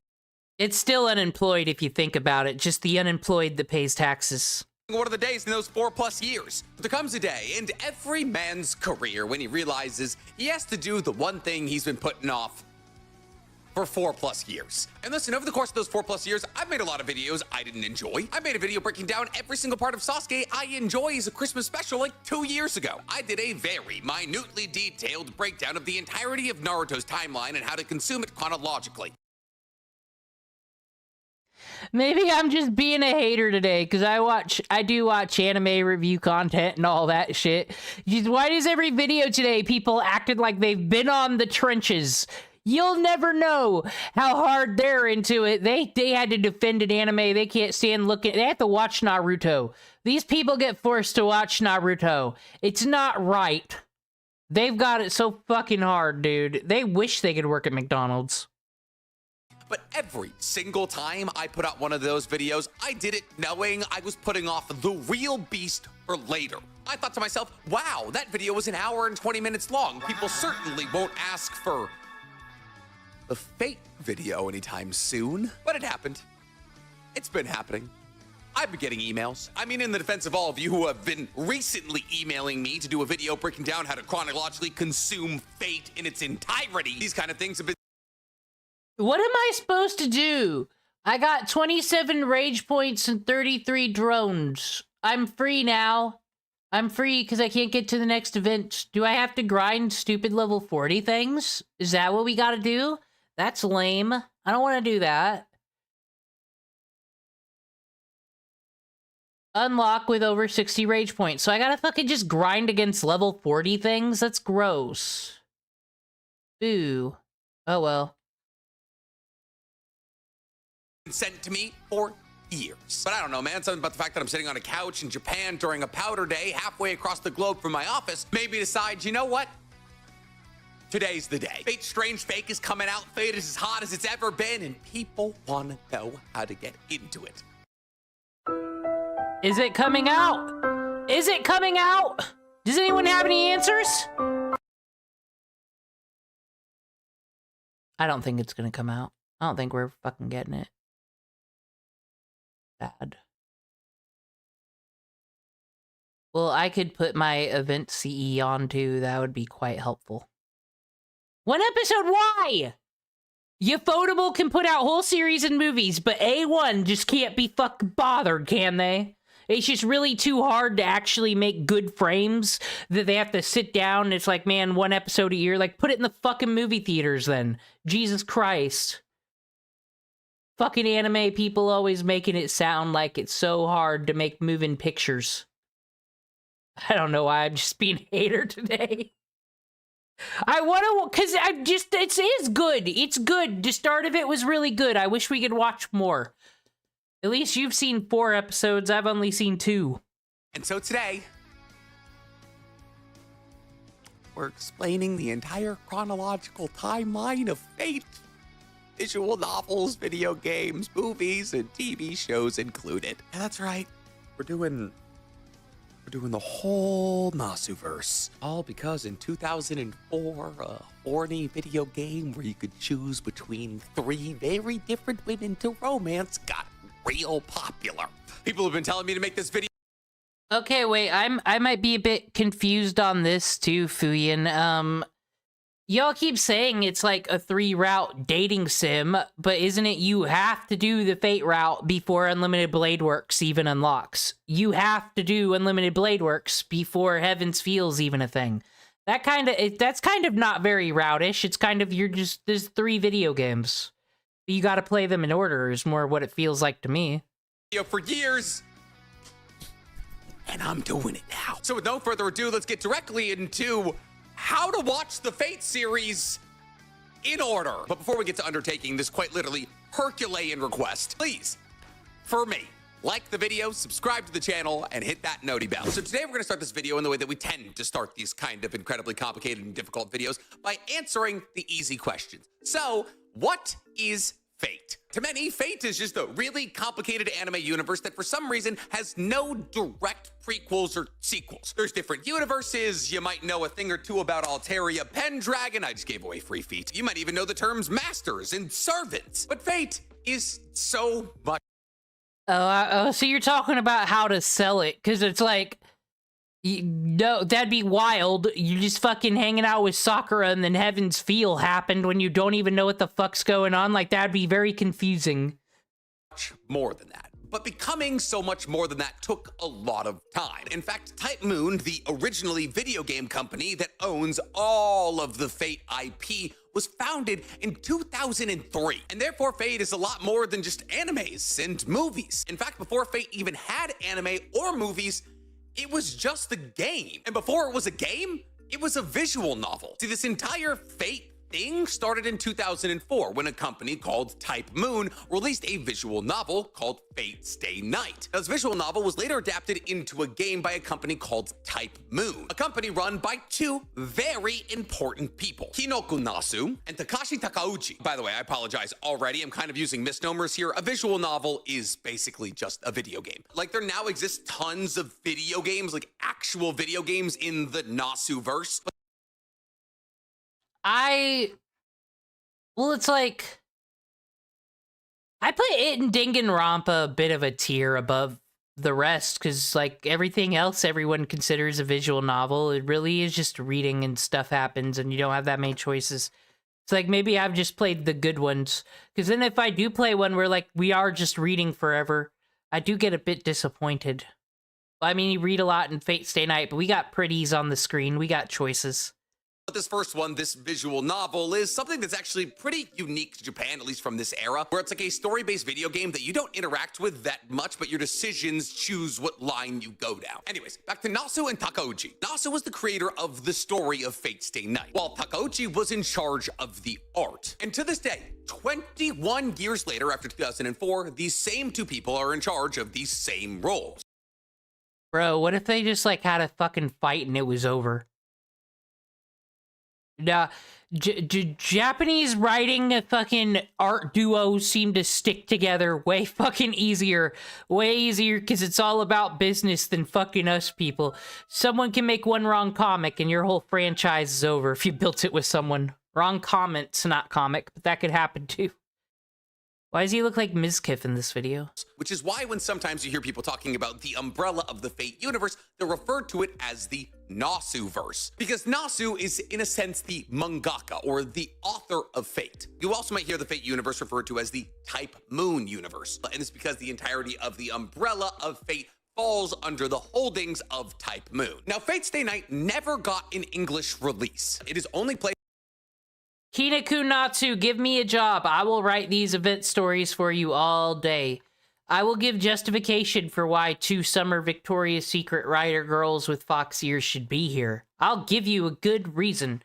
You should, Natsu, check out my RPG Maker series. I'm great at world building. Never forget, there's 2 trees on one side of the map and then like a billion on the other, because there was a tree bully war that brought the Great Flood. I can write events. In the original Japanese, and while several fans have gone through and made mods that do dubbing and subbing, allowing for it to be played by English users, because this, the by far and away best way to experience the story of Fate Stay Night is through the anime adaptations. So what are those anime adaptations? What's their chronological order? And are they all canon? And canon is a word you're gonna hear me talking a lot about today when it comes to the Nasu-verse, and it's not as important as it may sound. See, the visual novel of Fate Stay Night offered 3 playthrough styles, all different routes, and along each and every single one of these routes were different stories, different fights, and different romance choices. Those 3 routes are known as Fate, Unlimited Blade Works, and Heaven's Feel. However, all 3 of these routes revolve around our main character, Shiryo Emiya, who's thrust into the first Holy Grail War that we, as enjoyers of the novel. Okay, real talk. Can we talk about what's-her-face's noble phantasm here and that boob jiggle? If fucking Lucy Pyers banned off Twitch for the jiggle on her tits as a fucking VTuber, that should be illegal, Japan. What is that? Nasu-verse ever get to experience. However, in the Fate universe, If Twitch says if it's a rule that Twitch actually enforces, that should be like the law against all media. the Holy Grail War that you're fighting through in all 3 of these possible timelines is the 5th Holy Grail War. And therefore, because this 5th Holy Grail War is the central talking point of all 3 timelines, it's often referred to as the most important Holy Grail War. Mind you, this is only within the Fuyuki universe, because, well, yes, there are multiple different dimensions and universes that are doing different Holy Grail Wars. But within the confines of the Fate Stay Night universe, there have been 5 Holy Grail Wars. Oh, I think, was I explaining that to Scotty Rich Music last stream? That it is like, people know about this thing. Everybody at the Mages Association knows, oh, the Grail War's going on. But like, other than Waver stealing Archibald's book, Archibald's Catalyst, because Archibald was gonna go take one for the team, get his name out there, win that Grail. It just doesn't seem, it just seems like, that's for nerds, is always the vibe I've gotten. And all 3 iterations of Fate Stay Night's story revolve around that 5th Holy Grail War, which takes place in 2004, 10 years after the 4th Holy Grail War, which took place in 1994. But we keep saying this term over and over and over again. Holy Grail War. What is that? Well, Holy Grail War is an event that happens fairly often in the Nasu-verse, where 7 mages all summon 7 servants who are heroes from antiquity in their own universes, or Okay, though, but if that were true, I guess, do you get a secret hall pass being a part of the founding families or something? Because why the fuck is Shinji running around with command seals like his opinion matters then? Who the fuck let him in? This is just... I swear to God, when I'm watching Fate Zero and Zulkin is like, I am just here to torture the fuck out of fucking... What's-his-face? Out of my son. I'm like, I really do feel like they just put Shinji in the Grail War just to natural selection him out of here. Shinji really is a victim. Or sometimes other universes, heroes like Hercules or King Arthur, and then the mages in that contest use those heroes to battle against other mages and their servants, and whoever is the last mage and servant standing gets the Holy Grail, and therefore gets to make a wish. So it's kind of like a battle royale for mages. And the 5th Holy Grail War pans out in 3 separate ways depending on what iteration of it you're consuming, which are, as we already stated, Fate, Unlimited Blade Works, and Heaven's Feel. So how do we find these 3 different iterations, and in what order do we watch them? Well, the first bit of adaptation we ever got from the Fate universe is actually an anime adaptation from 2006, just called Fate Stay Night. This is by far and away the most beguiled and hated adaptation in the entirety of the Nasu verse. It barely follows the Fate. We're gonna have to find a video essay on this. I need a fucking explanation. Is it because I don't want to be part of Sheep Talk? Are we just all deciding that the Dean Studio one doesn't exist because the meme says, like, is anyone gonna watch the Tsukihime anime? It does exist, actually. It exists somewhere. Go watch it, I guess. We need to know why we hate them. We can't just keep blindly saying it's bad. I need to know a reason. Story accurately, but it does give Saber a lot of her true moments to shine. And that's because the Fate storyline, as it is the storyline where Shiryu romances Saber, his servant, King Arthur, who he summoned. Well, there's nothing wrong with this timeline, it's more the anime adaptation itself is kind of weak. However, there's really no better place to start than with Fate Stay Night. Introduce the concept of masters and servants and the Holy Grail War, and while completing it does give some spoilers about what's going to happen in Unlimited Blade Works and Heaven's Feel. That makes sense because it all revolves around the same war, but every single one of the stories is different enough that they are all worth consuming individually. Now, after Fate Stay Night, there is an 8-year gap, and the animation studio changes from Studio Dean, who did Fate Stay Night, to Ufotable, who did the majority of the Type Moon adaptations. See, UBW, or Unlimited Blade Works, came out in 2014 and is to this day one of those visually striking anime in existence. This is what you should watch after Fate Stay Night. You should watch UBW. UBW focuses way more heavily on Rin Tosaka, who is the more likable of the 2 MCs in the Stay Night universe era. What's wrong with starting at Unlimited Blade Works? It's what I did. It also sells, like, that's why Ufotable didn't do Fate, because it didn't need to, I don't think.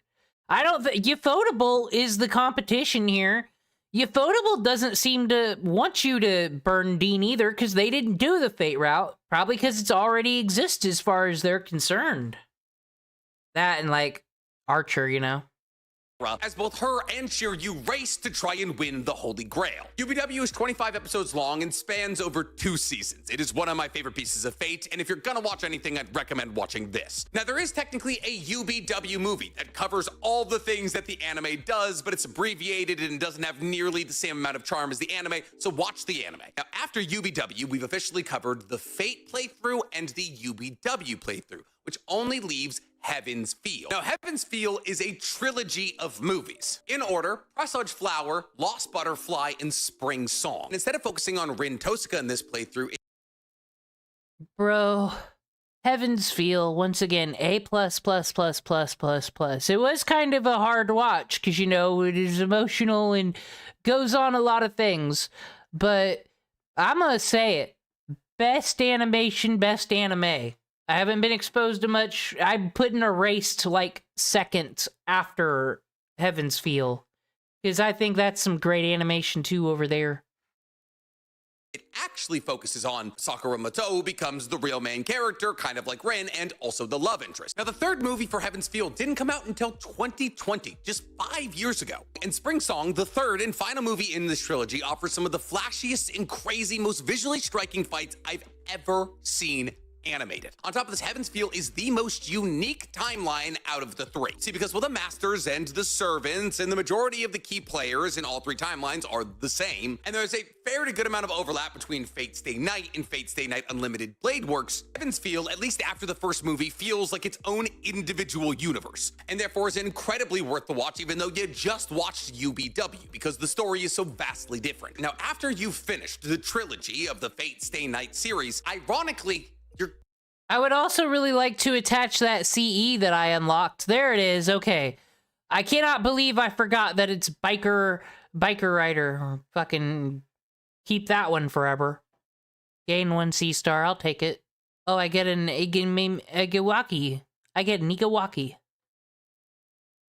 Gonna go backwards. So like we already established, the Fate Stay Night universe revolves around the 5th Great Holy Grail War. Fate Zero takes place 10 years prior during the 4th Great Holy Grail War. And therefore, some of you are probably saying, oh, well then shouldn't I watch Fate Zero first? I mean, it's a prequel, right? Aren't we talking chronologically? And like, yeah, if you wanted to consume the Fate universe truly chronologically, you would watch Fate Zero first, I think. However, Fate Zero is not actually a Nasu-verse creation. It's based off the light novel series written by Gen Orobochi, who's best known for creating 2 of the greatest pieces of manga and anime ever, Madoka Magica and Psycho Pass. While yes, the 4th Great Holy War.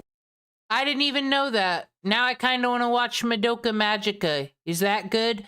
I know that it's like, it's not the magical girl anime it makes itself seem, but I guess I don't really know the spoilers. I just know it turns at some point. Like, because I'm so far away from when that was popular. Maybe that'd be a good watch, too.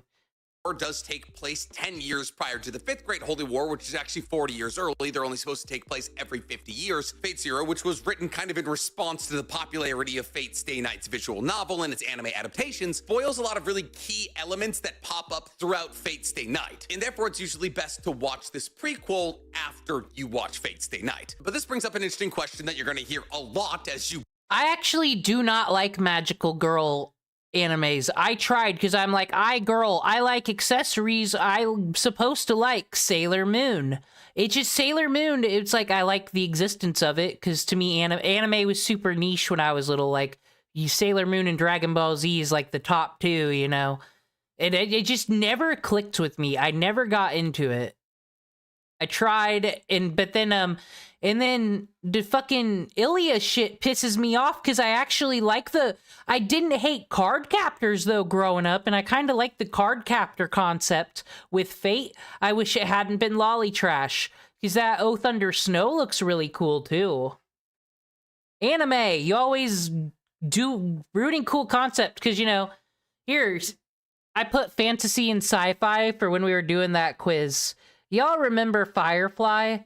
It should, cool, we can all have good memories. If we really love that show, why didn't we give it ratings when it was on Fox, when Fox is fucking putting it out of order and shit? Like, I'm done with sci-fi, because it's just gonna get canceled, it's just gonna be a mess, it all turns into Walking Dead writing at some fucking point. Like, I'll just watch anime. Anime is better sci-fi to me, and it's all animated, so they don't gotta have a super expensive budget. That's what happens with all of our space shows. So that's just, I go to my anime for my sci-fi fantasy, and I think that's a good choice. They do it pretty good. Wander into the Fate universe. Oh, okay, then is Fate Zero canon? Which is pretty much the worst thing that you can ask any fan of Fate ever. Because, yes, everything is canon. Everything in the Type Moon universe is canon. Now, there is different universes and different... This must have been where I heard that lie, Fuyin.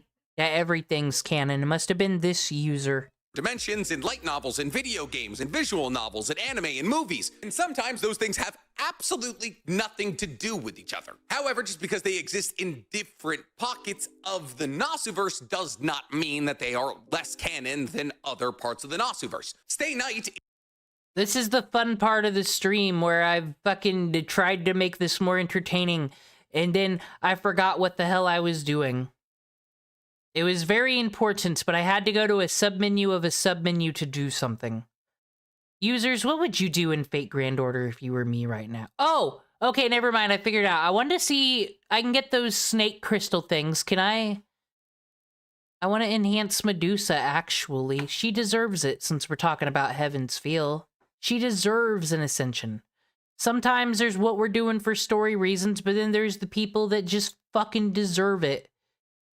We can do that. We can get 2 rider pieces from the Walmart. Is not more canon than Apocrypha. While many will refer to the Zero Stay Night universe as the main timeline, all of the spin-offs are as canon as this main universe. And for the moment, we're done watching things. Because after you finish the prequel, after watching... You do bring up a good point. That's Christmas, Nightingale. We're in December. If I do got Christmas servants, I should give them some fucking love, right? Maybe I'll work on that. The main storyline, then you go and play the visual novel of the sequel. Because after Zero, the next piece of Fate IP you have to interact with is Fate Hollow Ataraxia, which is a visual novel that was only released a year after Stay Night was released, that's supposed to act as a true sequel. But what I want to know is, I want goddamn, while we're here, I've never had the silver one. Why, oh why, everybody? Can you please tell me, inform me, the people, why Ryder Salter is not available ever? Is that just the Christmas event? Fuck you, you missed it? Because, I mean, that's kind of cool if they do that, but I'm gonna be sad. Equal to the Stay Night universe, and Ataraxia takes place just 8 months after the events of the Fifth Great Holy Grail War. However, because of some space-time mumbo-jumbo, Shiryu, and our real main character, because Shiryu's always a conduit to get to the more interesting characters, whoa. McRemitz. Shiro. Say it right, you fucking tourist.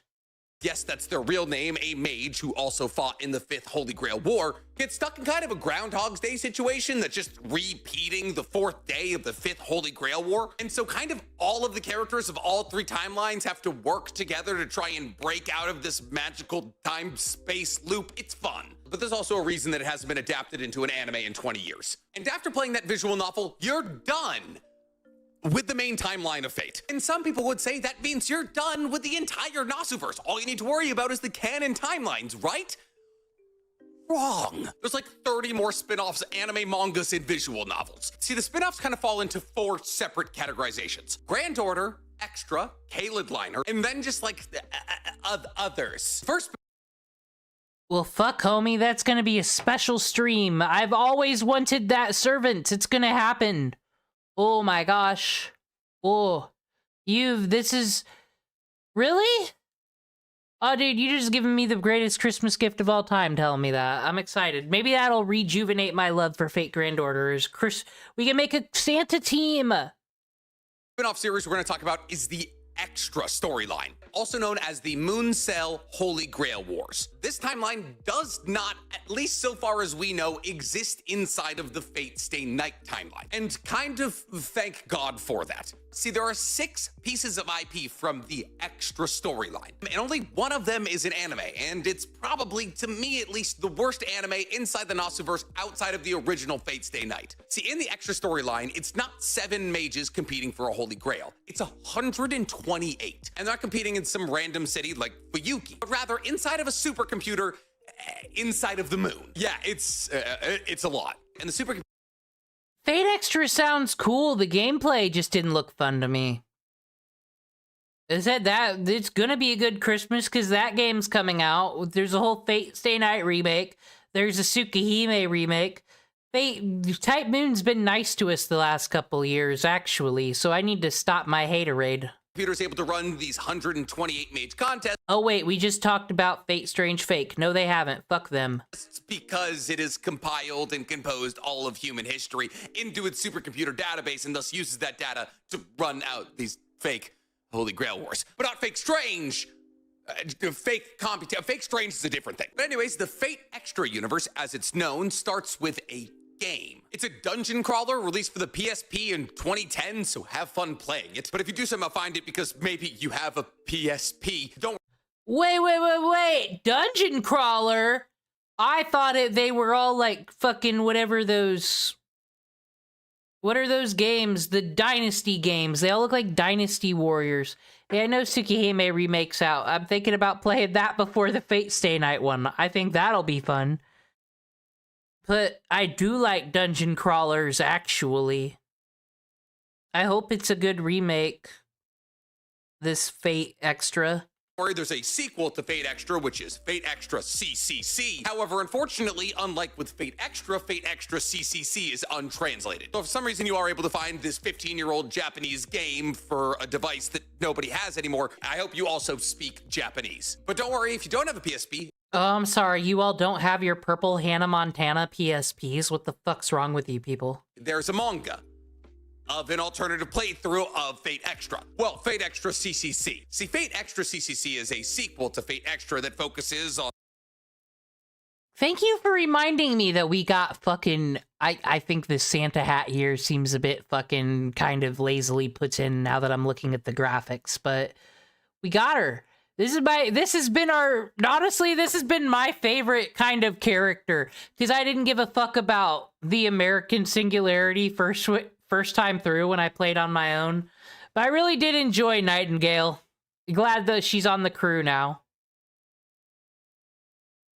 the perspective of the caster in the fake moon supercomputer Holy Grail simulation. But Fate Extra CCC Foxtail, which is the spin-off manga that encapsulates kind of the story of Fate Extra CCC, the predecessor story to Fate Extra, not only covers the story of Fate Extra from the perspective of caster, but also makes the caster different. I don't know, if you're into Nekomata and hefty-breasted women, this is the manga for you. But if we're being real, the Fate Extra timeline's kind of garbage. Especially it's one anime that you would watch after reading Fate Extra CCC. Now, I've talked about this too. Fate Extra Last Encore. This is where Otaku Daikun fucking really comes in clutch for the people. Because he does his lore videos, he explains the plot of Fate Extra so you don't have to play the game. If you know the plot of Fate Extra and the whole video game-ish and just the game of it, anime is actually really good. I actually really like it. I hated it. I was like, what the fuck is this? But then I had Otaku Daikun videos on, and then I sat down and watched the anime, now knowing all the stuff about what I love about Fate Extra is that the villain, the ultimate bad you gotta beat at the end, is a fucking spawn camper. That makes so goddamn sense. So much sense. Natsu is a bitter gamer. That's really what fuels Fate Stay Night. CCC Foxtail, which is not only 10 episodes long, but also one of the only Fate IPs not animated by Ufotable, and does an okay job at recounting at least the main storyline from the Fate Extra games, because the Fate Extra games, like the Fate Stay Night games, has multiple endings. However, unlike with Stay Night, all of those storylines exist in different video games. There is Extra CCC, and then Extella. And while Extra and Extra CC both came out in 2010, Extella, which is the most recent edition, doesn't come out until 2017. And therefore, believe it or not, it's not for the PSP. On top of this, CCC, which is as legitimate a timeline as either Extella or the original Extra, never got released outside of Japan. Extella also got a sequel game called Extella Link, and that is technically the last piece of IP from the Extra spin-off universe you would need to consume. But in actuality, really all you need to consume from the Extra universe is Last Encore, the 10-episode show, which is... Oh, I thought he was turning and saying that it was shit. No, I don't. If you don't know shit about the Extra universe, you actually should not watch it. You will fucking hate whatever it is. You'll hate. And then when you remember that fucking Nero is Morgana, if you're watching the dub, you'll hate her. But then as the plot comes, and then you get that cool episode that's Nero's backstory, and you really enjoy the visuals of it, I highly recommend Fate Extra Last Encore. Fine at best. And if you want to get extra spicy, Extella and Extella Link, because they are actually two pretty fun games. With that out of the way, we can talk about the other spin-offs that I actually enjoy. Like the by far and away best spin-off series in the entirety of the Nasu-verse, Grand Order. See, Grand Order focuses on an organization known as Chaldea, an organization responsible... Yeah. No, that's an awful fucking take. Awful. I had to click something. Awful. Ugh. I mean, I'm playing it right here, right now on the screen, but awful take. for making sure that the future of humankind is always free and clear of issues. Basically, they have the ability to monitor far off into the future and see if there's going to be some kind of world-ending threat. And if there is ever a moment in human history where things are going to get real ugly, they're able to send mages and their servants get to that one, they call it singularity, and wipe it out before it becomes an actual problem. Now, the entirety of this spin-off series revolves around Fate Grand Order, which is a mobile game. And while there is a ton we could talk about with that mobile game, technically all that's been covered in terms of anime adaptations is part 1 of that mobile game, in which there are 8 singularities that Chaldea has to take on and destroy in order to ensure humanity's continued existence. Now, every single one of these 8 singularities is its own unique holy grail with different servers and different masters in different countries in different timelines. And while each and every single one of these singularities is individual, there are repeating characters like those. Thank you for that great change there. I really love that card upgrade. I love that that's your fucking trade-off. I love most of the welfare servants, actually. They're all real cool. I love how that's the fucking trade-off. No prettier art for you. You only get 2 arts. Who work at the Chaldea organization and therefore overarching themes and storylines. Now, based off everything we've learned about Fate up until this moment, does that mean that there is a Fate TV show for every single one of these 8 singularities? No. The prologue and singularities 6 through 8 are covered either by anime or movies. However, if you want to experience singularities 1 through 5, you'll have to play the Fate Grand Order mobile game. But if you just want to watch, that's not only fine, but also highly recommended because it's some of the best spin-off content and the entirety of the Fate universe. And thus, the first thing that you need to watch is Fate Grand Order First Order, which is an anime adaptation that covers the prologue of the Fate Grand Order mobile game that introduces the Chaldea Security Organization, the main characters Ritsuka and Mash, the fact that an extinction event has been introduced less than 2 years away from the current timeline, and the fact that Ritsuka and Mash are going to have to go back to Fuyuki City in 2004.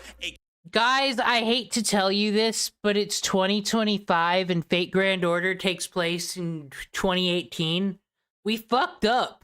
It's over. Dead. We're all dead already. AKA the 5th Holy Grail War, to find the singularity in that war and destroy it before humanity itself can be destroyed. And thus some people would like to make the argument that Fate Grand Order also exists in the Fate Stay Night universe, but that's not really how it works. After First Order, you would watch Fate Grand Order Camelot, Wandering Agadaram, the first of 2 movies that covered the 6th singularity. This story takes place in a Holy Grail War in 1273 in Jerusalem, so you'd imagine it's pretty contentious. After this, you would watch Fate Grand Order Camelot, which closes up the story on the 6th singularity and gives more context to the main characters, Ritsuka and Mash, and grows their relationship. After those 2 movies, you would watch Fate Grand Order, I always have to read this, Absolute Demonic Front Babylonia. And this right here is an anime adaptation and said by many to be the best. Who said you have to read all that? I don't. It's fucking Babylonia with Gilgamesh and Merlin having adventures. That's what I call it. Anime adaptation that Fate has done in years. And while there's a lot of things to love about what is lovingly known as Babylonia, sometimes I wonder if it's just because Gilgamesh is shirtless for like 70% of it. But if you are a big Gilgamesh fan, then yeah, it's Fate Grand Order, the season where Gilgamesh is shirtless for 80% of it. That's what I call it. I don't see the issues here, you fucking purity testing anime gatekeepers. then you're going to be a big fan of Babylonia, because Babylonia takes place during the 7th singularity in the city of Uruk, a fictional Sumerian-type village that supposedly made the first ever epic hero, Gilgamesh. And after you're done with Babylonia, unfortunately, you're on to your last piece of Grand Order IP, at least of watchable IP, because at this point that you would watch the movie, and once again, I'm going to have to read this, Fate Grand Order Final Singularity Grand Temple of Time Solomon, which displays the Chaldea Security Organization taking on the 8th and final singularity as they. Oh wait, is that I didn't know that one existed. You guys join the Discord if you find it in the description. We need to watch some Fate things, but we can't do it on YouTube because Ethan Klein will sue us. Battle against Solomon, the king of mages. Now, I put final singularity in quotation marks there because remember, the anime and the movies for Grand Order only actually adapts part 1 of the mobile game. And thus, after this final chapter of sorts, you can go back to the mobile game and play Epic of Remnant and Cosmos in the Lost Belt, which are kind of like part 2 and part 3 of the mobile game that aren't covered by the anime and the movies. But we're not done yet, because we haven't even mentioned Kaled Liner, which is You don't need to. It's just a disappointment had by all. It's just fate, but make them magical girls. Fate Kid Liner Prisma Ilya is not made by Nasu. It is a manga series made by a man by the name of Hiroshi Hirayama. Best known for literally just this. Now, Fate Kid is also a spin-off of the Fate Stay Night universe, and in a way that makes a lot of people believe that it is also technically canon in the most traditional sense to the Fate Stay Night universe. But it is a spin-off, a completely separate universe. The reason that people get confused is because the main character of Kaled Liner is Ilya Sivel von Eisenberg, also known as the little girl mage who is... Can someone just tell me how old Ilya is? That's all the information I've ever been trying to figure out. Is she human or homunculus? I don't know. Never got an answer on this. The mage controlling Berserker in the 5th Holy Grail War, the one that Stay Night revolves around. And because the main character of this story is one of the more important characters from Fate Stay Night, there's also actually a lot of other characters that overlap between Kaled Liner and the Stay Night original timeline. Now, technically, this is one of the easier to consume spin-offs. It is simply 3 manga that have been adapted into a series of anime and movies. There is Fate Kaled Liner Prisma Ilya. Thank you very much for the allegedly. But at least but dude, the fucking Tsukihime in the Natsuverse, could she possibly be a fucking 1,000-year-old vampire as well? I don't know. Which is the first manga and has 2 volumes, 2-Way, which is the sequel manga, which has 5 volumes, and then 3-Ray, which is the sequel to 2-Way, which started in 2012 and is still running today with an astounding 14 total volumes made. Yes, you heard me right. There is 21 volumes of the Fate but Magical Girl manga. That is 210 chapters of manga at least. But don't worry, you don't have to read. The immense popularity of the serialization of this manga has led to almost the entirety of it being adapted into anime and movies. Fate Kaled Liner Prisma Ilya was adapted into a 10-episode anime years ago, like a decade and a half ago. 2-Way, the sequel manga, was broken into 2 separate anime seasons. 2-Way said if we took the lolly out of it, I don't mind it. I watched the breakdown of Oath Under Snow, the multi, and they said I'm a sucker for card captors. Fucking, it's a really cool concept. They could have had fun with this if it wasn't so fucking Japanese and weird. And 2-Way hers. And 3-Ray got its first season, technically the 4th season of the Prisma Ilya spin-off, animated movie, an OVA, another animated movie, and a sequel to either that animated movie or the anime has been announced and is currently in production. If you like cute girls doing cute things or just magical girls and want to inject it into the Fate Stay Night universe, don't worry, you're not alone. This is the most successful spin-off in Fate history. So, to recount, you could either read the 3-part manga or watch Prisma Ilya 2-Way, Prisma Ilya 2-Way hers, Prisma Ilya 3-Ray, the anime movie Prisma Ilya A Vow in the Snow, the OVA Prisma Phantasm, and then the second anime film Leaked the Nameless Girl. But even then, technically you wouldn't be caught up because the manga is still ahead of all of the anime projects. And with that, that's all of our standard categories of Natsuverse spin-offs, leaving us just the one-offs and the stragglers, which are ironically some of the best Fate content ever made. Like my favorite Fate show of all time, Fate Apocrypha. Now, I know some of you are probably saying, oh, Dick, I thought you were going to tell us. This take. I would have said bad take before rewatching it, but here's the thing. I don't give a fuck about Jeanne d'Arc and Sieg. I don't care. I didn't even watch the last episode. But Mordred and her master, that's the story to me. I'm into that. I'm into all the other characters, except the main ones, I guess. What order to watch everything in Fate chronologically, but it does seem like you're really breaking anything down chronologically. There is no correct order to watch anything in Fate outside of the main timeline. When you get into individual spin-off universes, yes, there's a correct consumption order. As long as you watch the main timeline, Stay Night first, you can do whatever you want. Anyways, Fate Apocrypha, a one-off spin-off that focuses on a team-based Holy Grail War. It should only be consumed, like with all the other spin-offs, after you've finished the main storyline. Medusa's eyes are open, you all dead. As to when you do it, it doesn't matter. Fate Apocrypha is not connected to literally any other universe. It has by far and away the best fights in the entirety of the Fate universe, and my favorite fight in anime, Achilles versus Chiron. And oh yeah, that's where Astolfo comes from. Up next after Apocrypha, kind of, I guess, there's Carnival Phantasm, which is a comedy OVA series with 16 episodes that adapts Type Moon's gag manga, Take Moon, which revolves around a story that every 10 years a pub appears between all the different dimensions of the Nasuverse, and all of the characters from all the different dimensions come and interact with each other. I highly recommend, if you haven't seen it, the Grand Order Carnival Phantasm. It is pretty good. Inside of this pub. It's really fun. It's cute. If you like the Nasuverse, it's like a soul-warming watch. The manga's over now. The show's over. It's all out. So if you want to consume it, it's like a light afternoon watch. But if you're also looking for other light-hearted watches that are based in the Fate universe, there's also today's menu for the Emiya family, which is a 13-episode ufotable animated cooking anime. It revolves around Shiryu, the main character of the Fate Stay Night universe, not only just hanging out with all Fucking Ufotable was probably happy to use their animation on something not depressing. people that he fought against or with in the Fourth Great Holy Grail War, but also just kind of cooking for him. So once again, if you need your soul to be healed, that's what that's for. But if you're looking for something that isn't like a kitschy OVA type, but also isn't a full-on Holy Grail War, there's also the Case Files of Lord El Malloy II, which is a manga that started in, I think, 2014 and is still running to this day because the manga is adapting 2 separate light novels that got 10 and 8 volumes respectively. However, if you just want to watch it, it also got a 13-episode anime adaptation. It's actually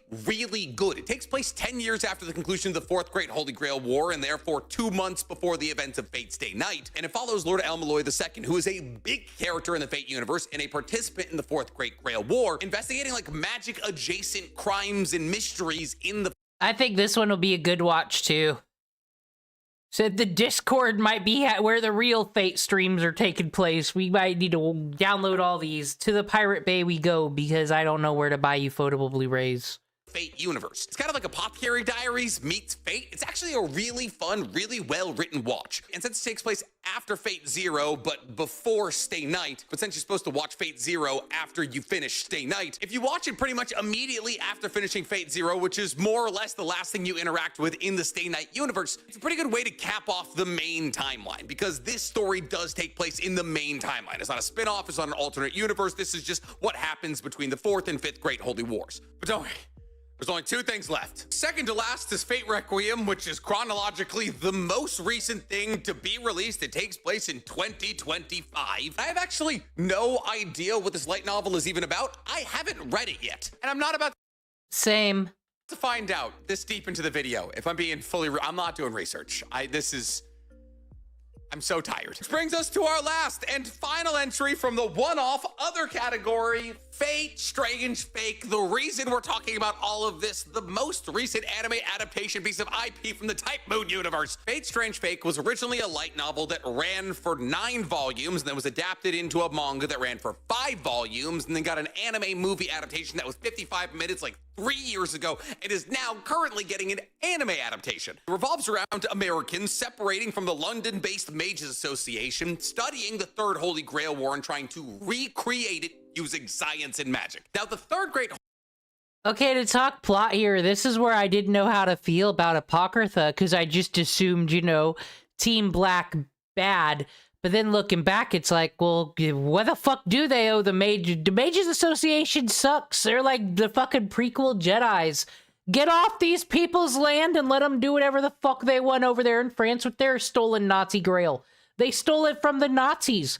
They're heroes, really, if you think about it. I don't know.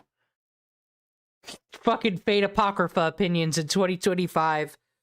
Like, sometimes with these Grail Wars, just how you frame it. Everyone's a hero, really. Kirei Kodamine, everyone's still just mad at him because he gave Rento Saka that nice ceremonial dagger. Fucking none of you get presents from your paw because you don't know him. Haters. Holy War took place in 1939. And because the powers that be don't do exactly a fantastic job of copying that Holy Grail War, which leads to a strange, fake Holy Grail War that creates a Holy Grail War that doesn't have a saber class and allows for really weird heroes to be summoned because the concept of hero wasn't necessarily solidified prior to the creation of the Holy Grail War. But it revolves almost entirely around Gilgamesh and Echidna totally not trying to kiss each other. And I think 1A Pictures is actually doing a pretty good job adapting it. And with that... Well, that didn't age good. They're not adapting it very well at all, in my opinion, because they haven't finished. That's everything. That is every video game, light novel, mobile game, novel, manga, anime, or animated movie, and the entirety of the Nasu Type Moon Fate universe. Watch or play the Fate Stay Night universe first, and then do anything else in the order that you want, so long as when you get to that series of spin-offs, you consume them in the order I told you. I can't believe it's over. That was exactly as hard as I thought it was gonna be. But if you appreciate the ridiculous amount of work that this video was, guys, please tell me in the comments below. And while you're down there, for me, like this video, subscribe to the page, and hit that noti bell. I am going to sleep for a century.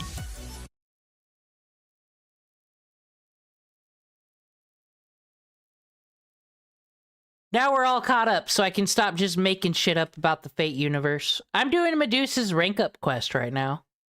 Isn't that cool?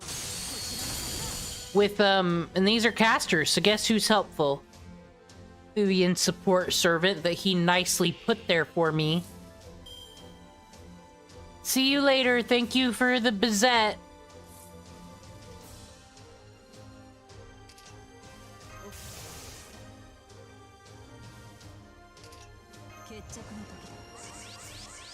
Oh, strength up on caster, you bitches.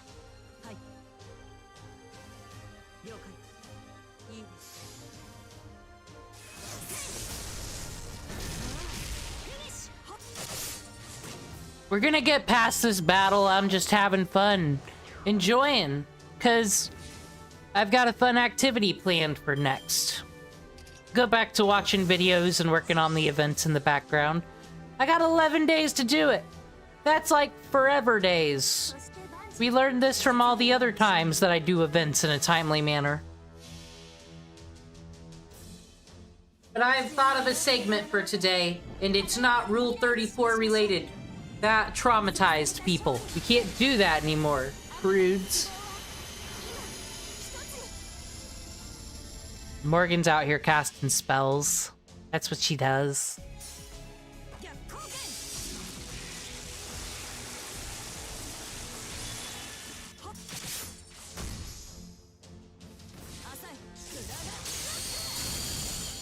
Dead.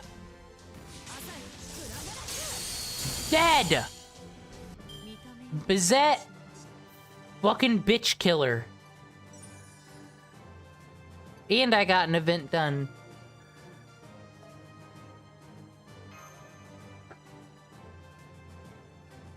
Alright, so what is the event of the day gonna be? Well, let me ask you. You know how, like, losers want to be all out here making YouTube videos and streams, and then they copy whatever else everybody does? So, like, every channel will have the same fucking content on it for a month. I try not to do that here. We're original. This is gotcha.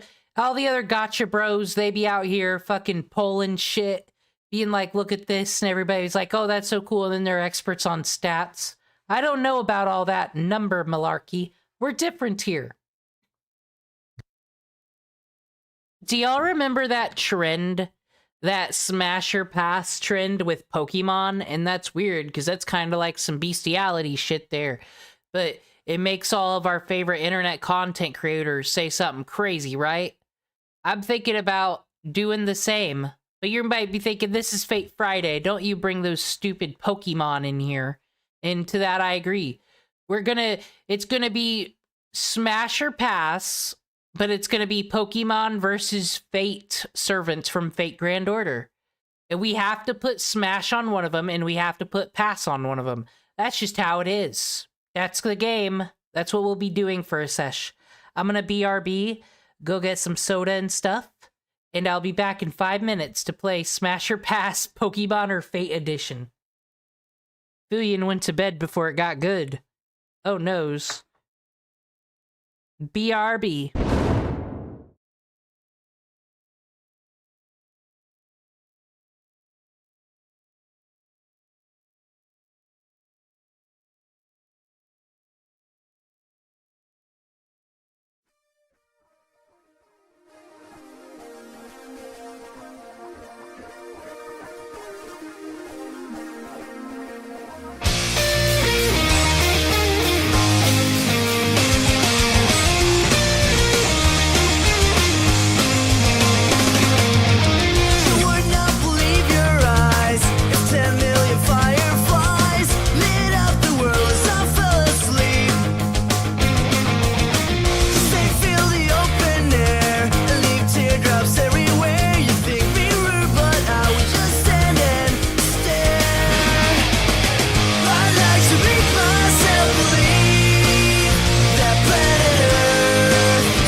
that I'd rather stay awake when I'm asleep, 'cause everything is never as it seems.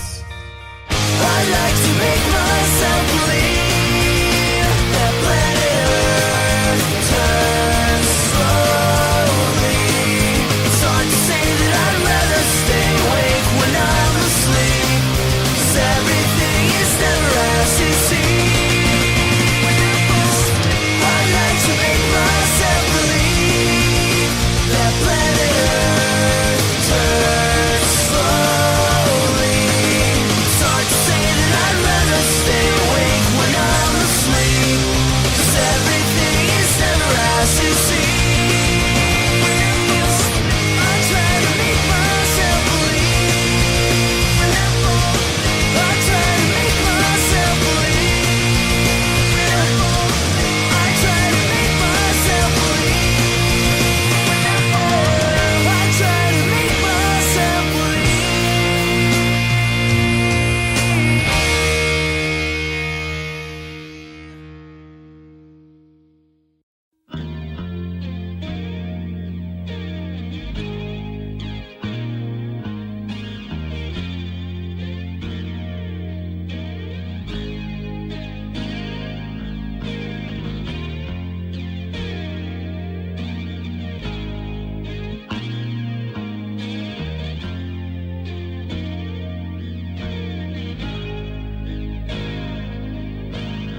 Oh, we're snuffing the rooster for sure. You're here just in time. You're here just in time, Tonto. It's time for the new segment for this Fate Friday. Everybody ready? Smash or Pass Fate versus Pokemon Edition. Woo! Let's see if I can get this set up. Get us some tunes. Not the copyright ones.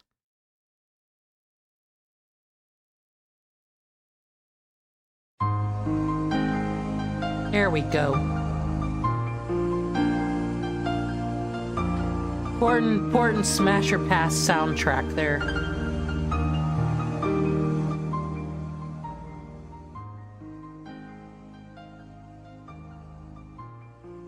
Alright, the way I'm gonna make this work, though, is I have some kind of Reddit link that will make a random Type Moon wiki servant appear.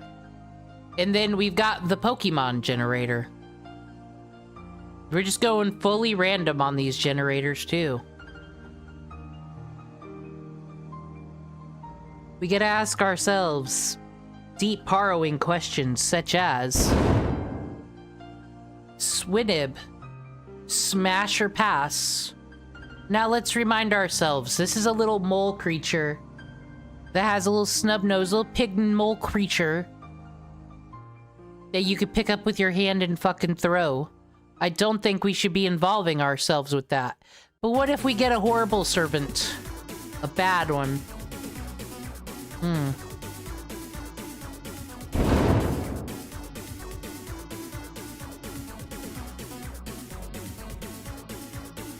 Okay, guys.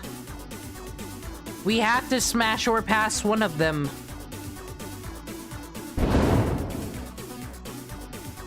Hida no Are or Swineb? Which one? Mole creature from the ground, one has to be smashed and one has to be passed. I don't like... Bro, it's 2025. Do you got the long COVID over here? What are you doing? You Tim, looks like a fucking bootleg Tim Burton guy, honestly. I'm not into this. But who the fuck said what smashing is? Okay. We'll smash up the little Swinebby. And we'll pretend this servant doesn't exist because I don't like him. That's how that works. Passed. Smashed against a rock. That was round one. We got Murkrow. I do love me some Murkrow. That's a emo goth boy for sure.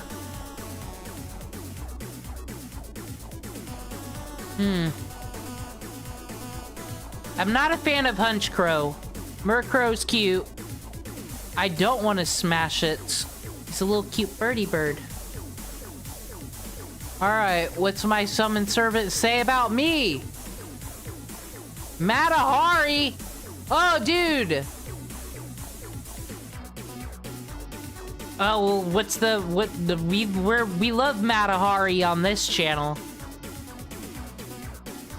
Dude, look, she put on a fucking thing on her head. It's great. Alright. Smash Matahari in the smash sense.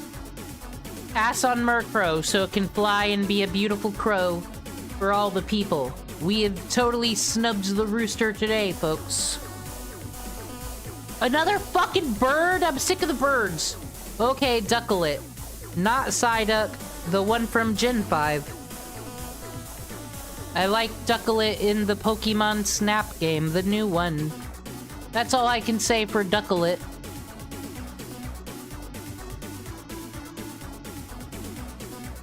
Phantom of the Opera. I hate that musical. Android Lloyd Webber had one good song, and it's the Phantom of the Opera. I'm not a fan. Dude, are we gonna... And you gotta pass on him. He's a stalker. Why is what happening? Smash or Pass Pokemon Edition versus Fate people? I don't know if we can be a fan of Phantom of the Opera, but it's a fucking Ducklet. Goddamn Ducklet. Let me zoom in, though. so y'all know how dopey Ducklet is. Ducklet over a stalker. These are the real questions we're here to discuss. It's a fucking Phantom of the Opera. Christine. What's her name, Christine, or am I getting, I don't know. I guess we're smashing the Ducklet. We gotta pass on stalkers.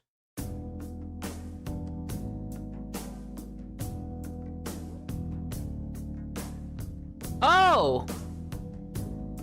I love her as a servant to use.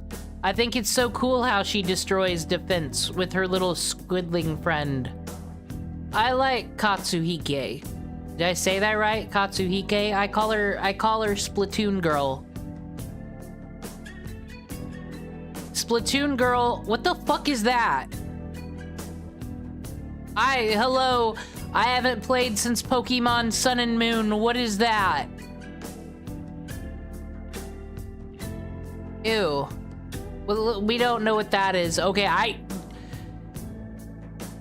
these are just memes, right? This isn't a real Pokemon now, is it? This fucking pink tentacle with feet? This isn't a real Pokemon. Okay, whatever, the Toad is cool. Nah, you're just memeing Pokemon. This isn't a real random generator. That's not real. Well, okay, we got this little thing versus this little thing. I'm sorry. We're passing on this. Smashing that. That's how that works. Next up to the plate. Oh, fuck, Hariyama. Oh, we can't survive that. No, nothing's gonna happen there. Versus Boudica. Well, yeah, well, can you handle Boudica either? She'll kill your whole family if there's some British blood going on, I don't know. But Hariyama will kill you. And this is some royalty. And I mean, it's Boudica. She makes, I like stage 3. I need to level her up. Stage 3, so much better. Yeah, we'll smash Boudica, pass on Hariyama. Oh, fucking Null. I like type Null though, actually. Because it is the Pokemon of the edgy boys. Well, Absol's way cooler though. You gotta smash Absol. But not, the type Null though is a bit too weird, a bit too out there.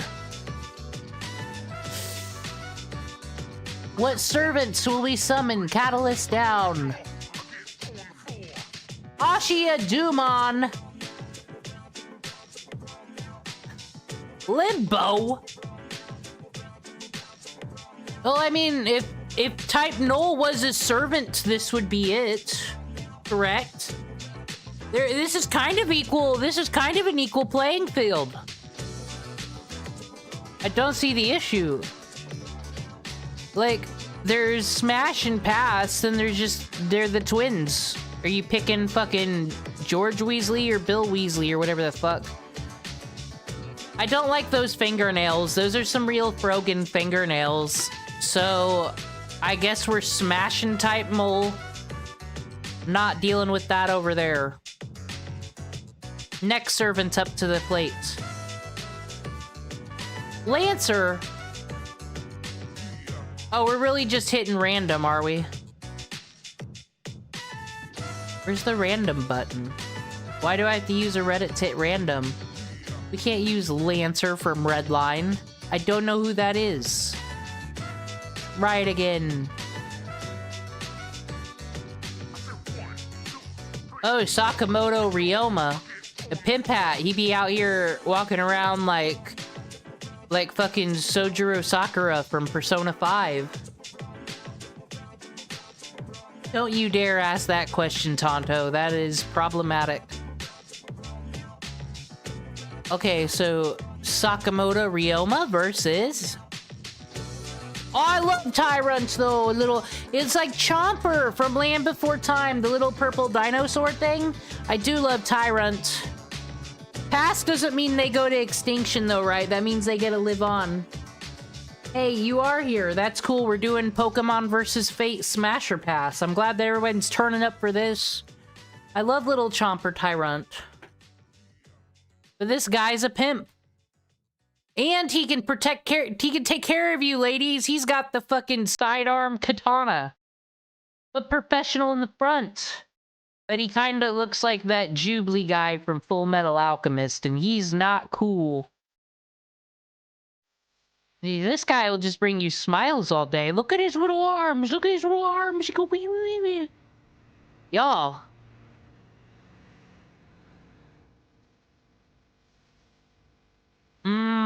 Pass on Sakamoto because it's Tyrant.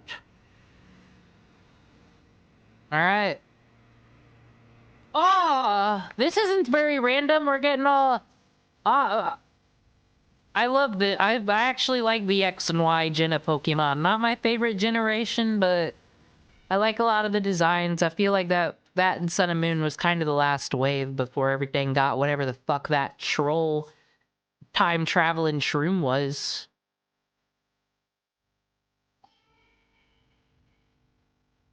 Medusa Saber! Oh my god!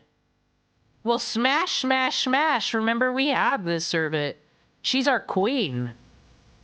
Because we love I've always loved this color combo. Fake punk. It's perfect for her. That's Smash. Sorry, you are past. You're cute though, Amaru.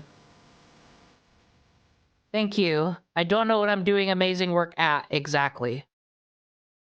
What can I do for you? But yeah, Medusa Saber. Perfect. We got videos later. Reminder, everybody. Oh, Tristane. He's not straight, but that's not what Smasher Passer's about. But I took a quiz at the beginning of the stream, and it turns out the fake character I'm most like is Rin Tosaka, so I'm doing real magecraft work right here. Alright, so we got Tristan.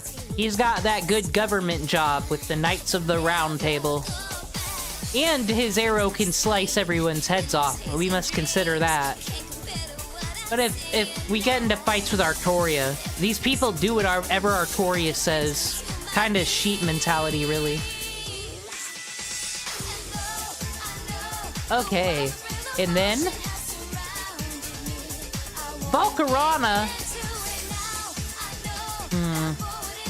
I mean, they're both quite flaming. Volcarona's cool in the Mothra sense. I do like moths, but not moths that they're bigger than their wings. That still makes them wormies. Alright, Tristane. You've made it.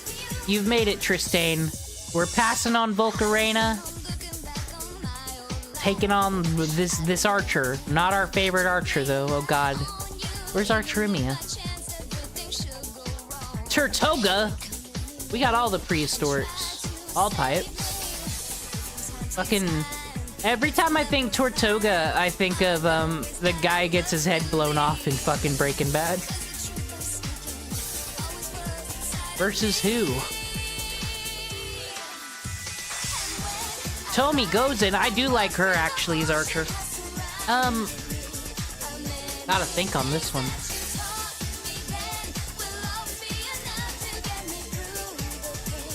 What do I mean I gotta think? It's a turtle. Pass. Pass. Where the fuck am I? Stunky. Stunky with its butt face. I think Stunky's gonna lose automatically because of its butt face. Let's see. Oh my god!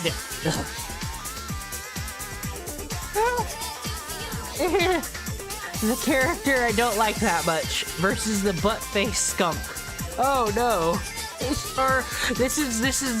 That's a fucking insult that King Gilgamesh needs to levy on her. You have as much importance as a butt-faced skunk, Ishtar. But it's still Rento Saka's body, right? Just, we gotta pawn off that stupid fucking boat. Tell homegirl put some clothes on, I guess. Okay, dare I say it. We're smashing Ishtar. Ishtar, pass on fucking Stunky. I know, crazy.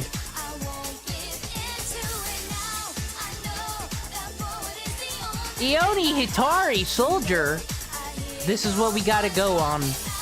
This guy, he must have really fought for the lines of battle. Because we just got this portrait left from him in all the wars waged.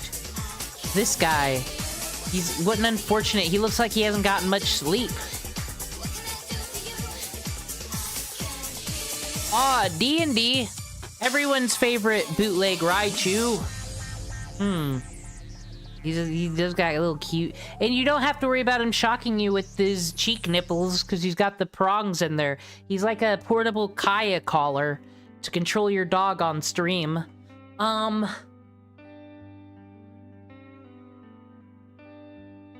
Fucking decisions, guys. This guy? D&D's cute. D&D's getting smashed. This guy, pass. Oh, fucking B-sharp, though. B-sharp. You better be bringing us a real Uggo for this one, Fate.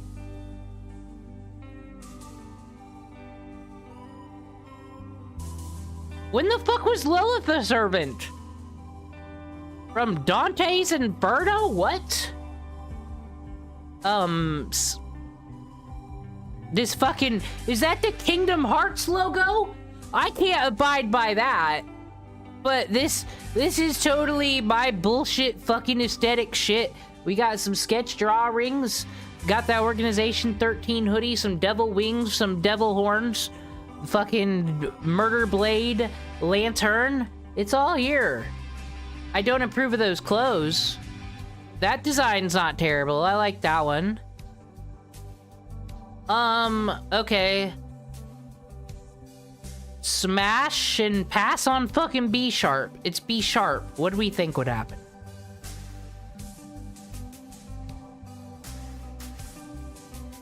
Skaha Ruler. Now, as someone who has played Lost Belt 2... Eh? I'm not... I like Stage 1 the best, actually. Okay, Skatey. What the fuck is... Okay, Nintendo, you guys are just pranking me now. Y'all are just pranking me. One, why do they keep messing with the Gen 1 Pokemon? Are there not 1,000 other ones to fuck with at this point? Like, I think if you kept doing the Alolan things with the other generations, like other regional variants, keep with that. What the fuck is a Wug Trio? Dare I say, we're passing on Wug fucking Trio. Fate has it for this one. Vlad! Oh, I don't like this Vlad, though, actually. I like Vlad the Impaler. I like this one. This isn't the one we got, but I like this one. But we got this one. He does have, like, the claw sharp hands. They ran out with ideas 12 years ago. It's not fair. They keep putting out games, and it's fucking... I'm calling it, guys. Pokemon is the Disney of Nintendo for sure. It's over, and they won't accept it, but people are gonna keep buying their shit. So whatever, okay. Kala Vlad the Third. This is... He doesn't impale people with sticks. He impales them with his hands. Azelf. Azelf. I used to metagame. I was, meta. But, Gen 4 Wi-Fi battles was what I played the most Pokemon. This is a little suicide bomber motherfucker. Azelf would get along with him.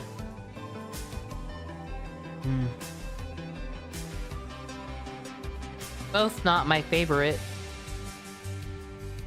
But Vlad, though, he's related to Elizabeth Bathory. You can't start a family and have kids with him. That's horrible fucking DNA. Pass on Vlad. Smash on Azelf. Oops, Dagoon. I remember that one from Sun and Moon. So we got a fucking Nega skunk walking on 2 legs versus Romulus. Did you guys know he's Rome? Romulus is a cool sounding name. I mean, really, this is kind of fair. Him versus Obstagoon.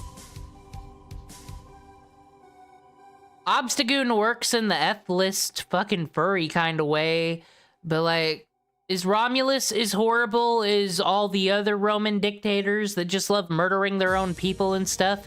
We gotta keep this into account. We gotta make the less problematic choice here. Well, I don't want no, despite playing Smash or Pass Pokemon vs. Human Edition, I don't want no furry charges on me. So, we're smashing Romulus, passing on Obstagoon. Okay. Next up to the plate. Golden BB. So Sakuramato. I don't hate this. Oh, and you know I love my bunny ear women in these damn games. That'd actually be a cool thumbnail for something. Keep that in mind. Okay. Seems to be winning the Smash contest. But what hot fucking Pokemon's Professor Oak gonna drop on us? Miss Moggus and BB seems like fair, actually. But nah, Smash Moon Cancer. Pass on Miss Magus. Unfortunate. I'd say, okay, time for lightning round. Let's get through 3 more of these, then back to the Fate Grand Order of it. I just thought this would be a fun little thing to do. And really, also see some of the servants I haven't seen yet. I wasn't expecting to see some Pokemon that horrified me today. Quite frankly, I didn't sign up for that. But, you know, in case you don't know, we're also making an RPG game.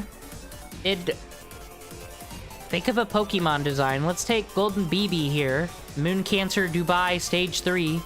You also selling out to Saudi Arabia, Aniplex, U, and WWE. With Miss Magus. Cool Halloween witch riding over a thing. Miller Lite logo. Thoughts Association. I don't know what I just said. Alright. Last 5 rounds. Lucius Longinus. Well, he's got the Longinus. The long in you. Versus...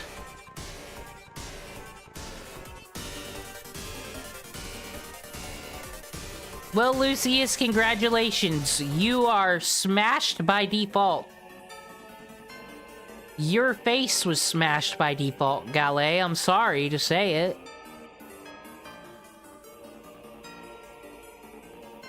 Oh, I don't like this guy that much. The Plague Doctor dude, he's like a real fucking Mangala, really. And these don't... Now he looks like a Final Fantasy boss here.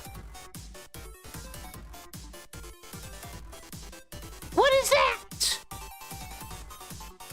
Fucking, does Pokemon take place in Germany now? What's going on?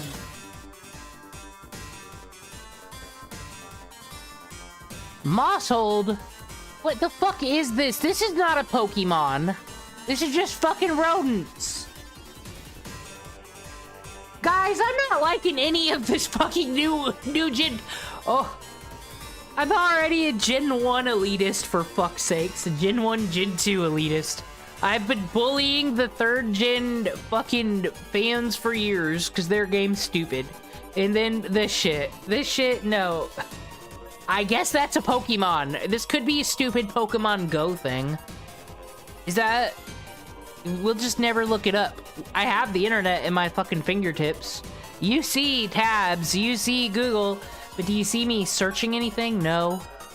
We'll just fucking live in mystery. Gen 3 is a good gen. Okay. You tell yourself that every night. Okay. Plague Doctor versus the thing that spreads the plague. Which one? Guess we gotta go fucking Final Fantasy. What happened to Lucius Longinus? He is the god of medicine. He's Big Pharma. If we don't choose the rodents, we're selling out to Big Pharma. We can't. We gotta choose the plague or the plague doctor. Fuck it, goddamn Asclepius. You get the you get the smash. Unfortunately, I just can't bring myself to accept whatever this is. Unfortunately, this AI-generated trash. This is why they're going after Pow World, because Pow World's fucking creatures look better. I like Cativa. Cativa's gonna stick out more in my mind than this. Fucking Lambell's gonna stick out more in my mind than this. You're not gonna stand... Okay, hold on. We declaring war? You're not gonna stand for the person playing Smash or Pass right now telling you Gen 3 is bad. Oh, well, sir, let me count the ways you want to have this discussion. First of all, Echo Asia, because we saved the trees. I'll Google this. Let me bring your attention to this. This is the Pokemon known as Spoink. It is a fucking pig on a spring with a circle on its head. And you want to tell me that we were fucking creating cool things in Gen 3, do you? Oh, do we need to bring up the Wind Chime Pokemon? Do we need to bring up the fucking one where it's different, unique, fucking NFT-ass fucking Pokemon? It's just a little Muppet with spots on it? Or are we gonna really bring Gen 3 into the fucking realm of Pokemon design discussion, are we? I wouldn't recommend it. Are we gonna talk about fucking the Reggies? We're playing fucking Smash or Pass. You would smash the birds and the dogs all day. You would not literally smash a rock formation. What is this trash? Look what you did. Oh, Spoink is cute. Spoink is cute, is it?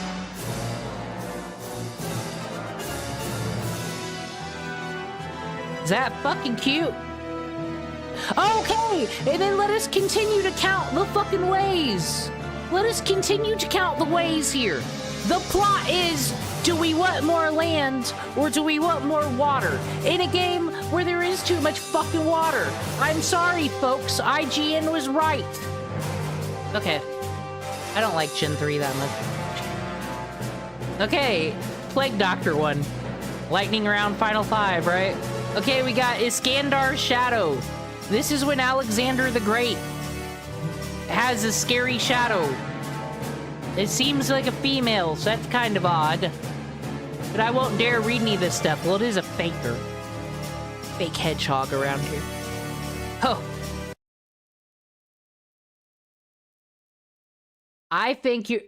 Okay, you think I'm coping because I didn't think Pokemon was cool in 2002 and only... No. I bought Pokemon Red version. Well, my mom bought it. I was a minor. But the day it was released in the US, thank you. I've been here since the beginning. And I did not like Gen 3.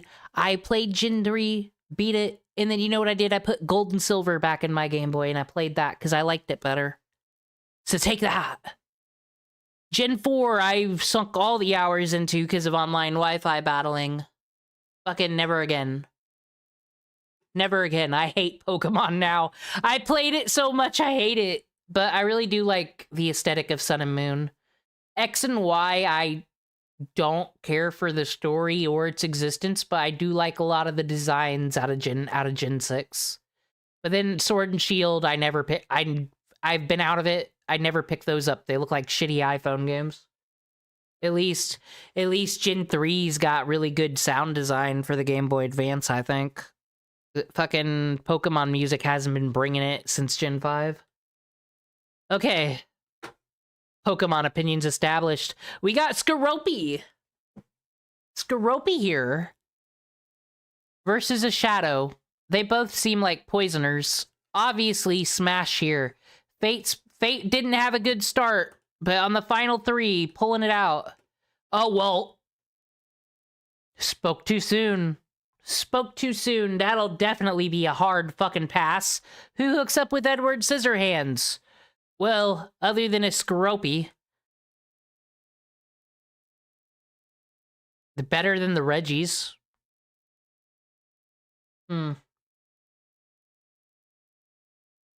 Pass! We're smashing the Terracon. Terrakion?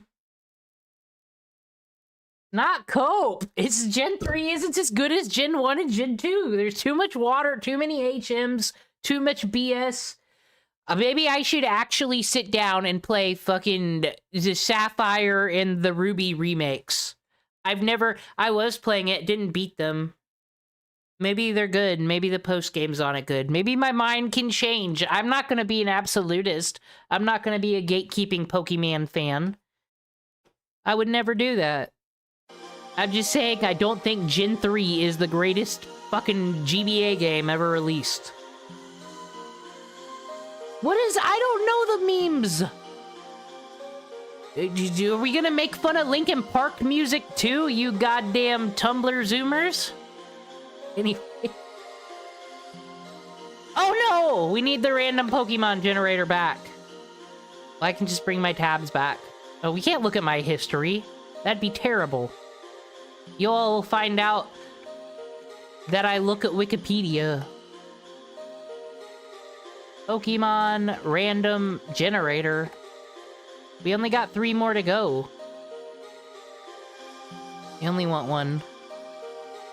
Hitmonlee!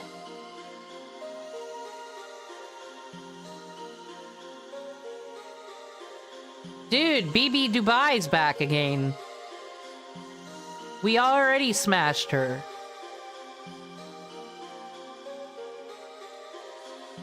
Hitmonlee, I'm sorry. You didn't have a chance in hell today. It does have too much water, but they should have deducted a point from the fucking real one, too. Because at least the HMs were gone by then. Or were they? Because Sun and Moon was the end of HMs. I don't remember what X and Y's thing was. But we can all admit that the Diamond and Pearl remakes are disgusting, and Game Freak should feel ashamed for selling that for like $50 a pop. That was disappointing, and I don't even like Gen 4. That was quite... I kind of don't want them to touch Black and White. I'm sorry that we keep going into Pokemon feelings, but I like Black and White, and they're not going to do anything cool with it. They're just going to ruin it. Don't fucking touch it. Game Freak, we're mad at you now. He does have them legs, but unlike all... Hashtag not like other girls, height isn't that important to me. I don't understand what this shit is. Alright, so it's back in the Fate corner. 2 more rounds. Joanna! We have the Pope. I've never seen this girl. I like her owl. We know how we feel about cute owls on this channel. Dude, I'm sorry, Honedge. You had no fucking shot in hell. Okay, final round. No one likes Honedge.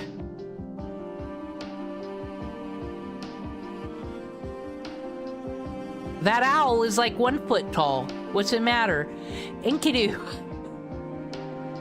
Enkidu. We're in and out on Enkidu. Last time I seen Enkidu, other than our Babylonia playthrough here, is Fate Strange Fake. And that'll be the last time I ever see him animated, probably, because that'll never end. Alright. Who do we send out to take out Enkidu? To not get him the easy pass here. Oh, we got a Tapu. Tapu versus Anime Boy.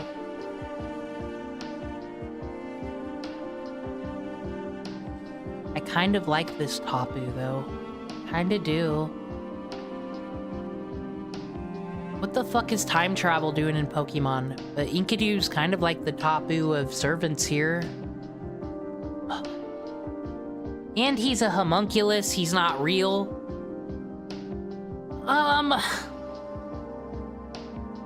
That seems like a fake Pokemon? No, that's Sun and Moon. That's the Topos. Okay, Enkidu's got the pass. I believe Fate. I have not counted track, but I believe Fates are the winners in Pokemon vs. Fate Smash or Pass, the first inaugural. Does Gigguk have a video like this or a stream like this? No. But yeah, I guess we're all live and die by that boy's opinion, do we? No. We smash Swinebs on rocks. Anyway, I suppose I should get back to playing the Fate Grand Order.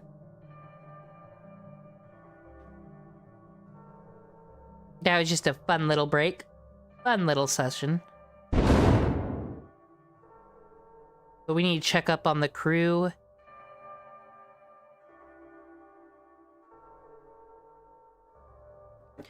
Actually, I'm ranking up Medusa right now, and then I'm gonna use her, and I'm gonna get all the rage points.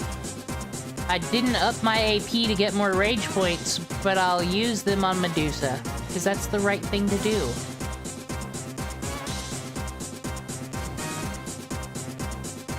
Anime homunculi versus pocket creatures, yes.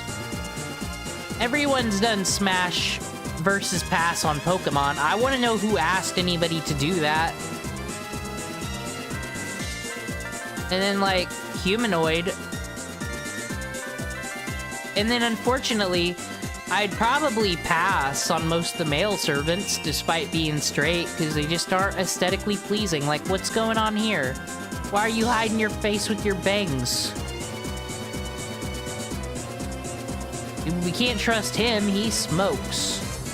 We can't even trust these people to be on our team. That's why we can only use the servants Fuyin gives us. Fuyin, why aren't you on top of the list? Because you went to bed. Now all I see is Pecon's master. Pecan. There we are, Bizette. Perfect. Awesome.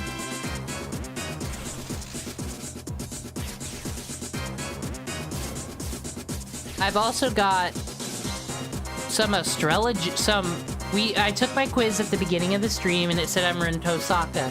I found some bullshit fucking TikTok spam type content that's what's your favorite Fate characters say about you. Gonna take a look at that. I've never watched that for any of those for like any fandom things, so I'm kind of curious. What do they say about us? I hate horoscope and astrology shit, so maybe I'll go all anime.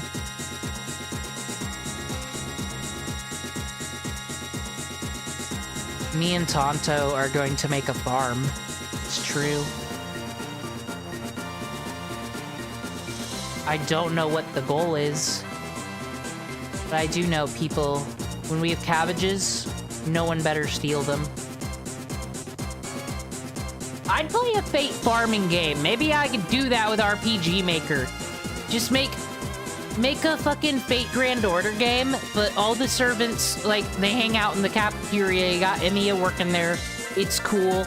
And you're like one of the fucking other, you're not a mage or anything. You just work on like keeping everybody fed and doing maintenance and shit. Like a cool little side game, I'd make that Fate Grand Order game. Natsu, call me. Look you up, my bro.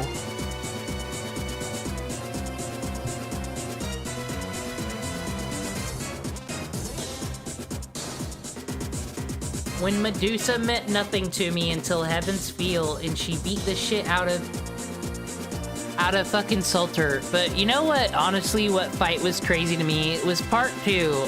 Are we just gonna... Hercules picked up a fucking castle tower and punched King Arthur in the face with it. How the fuck did that work?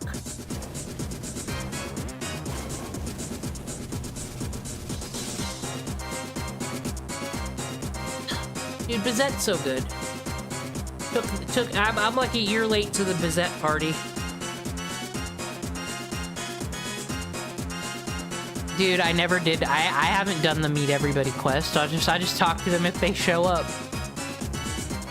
I just moved in from the city. I've got to adjust. I can't drop everything for these fucking strangers. I've got an amazing life of a free farm to live. So I like about these modern farm games. In a Harvest Moon, you'd have to be required, go through a cutscene for all these people, and now I'll get to them when I get to them. We gotta make money. You go meet people and socialize and spend the money at the bar. I'll be the capitalist.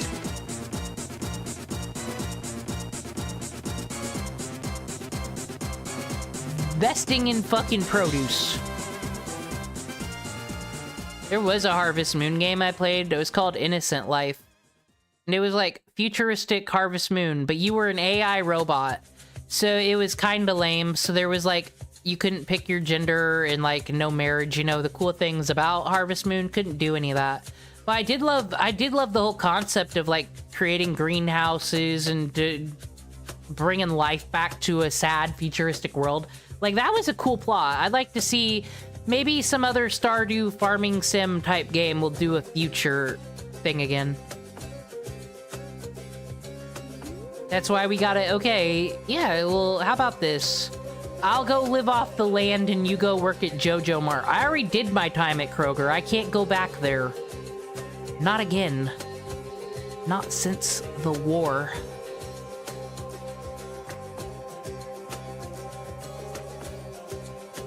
Y'all, so I love watching I'm watching Band of Brothers right now. And what I gotta say about these militaries, though, this whole chain of command, yeah, that makes sense in a world where, like, the person next to you could get you killed if they're not following orders, right? It's chain of command, super important there. Got it. Why is management in every place I've ever worked acting like they're fucking veterans from a fucking war? Is that because that's how their parents acted? I don't know. Like, this fucking chain of command. No, don't order more coffee creamer that customers want to buy because you didn't follow the fucking order. Why? It's because they don't do shit.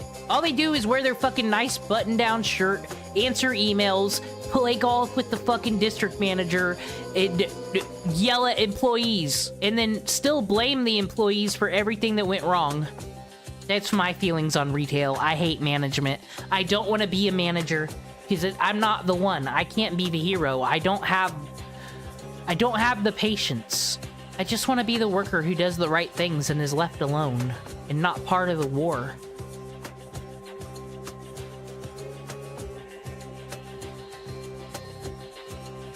Is that true? If you buy that membership, can I not fix the community center? Oh no. You don't want those poor kids to have a cool place to go. They're just gonna have to play in those dirt yards with the worms. Tonto doesn't want them to have a community center. Being a real leftist for sure.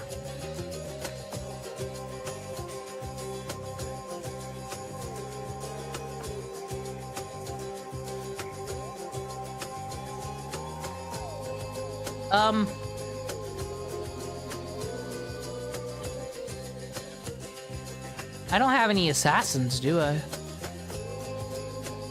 Huh. Well.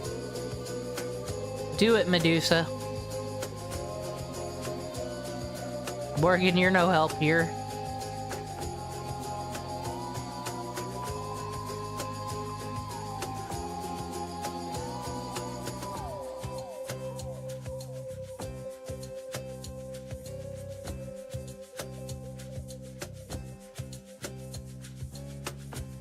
Okay, if you bring in the warehouse, but what you're gonna do in Stardew is you keep track of the fucking price.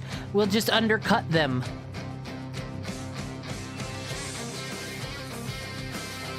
Well, it doesn't work that way because you put the stuff in the box. You know, okay. That was a dumb battle. I don't know what I was thinking there. I got 2 horseshoes, though. Isn't this fun?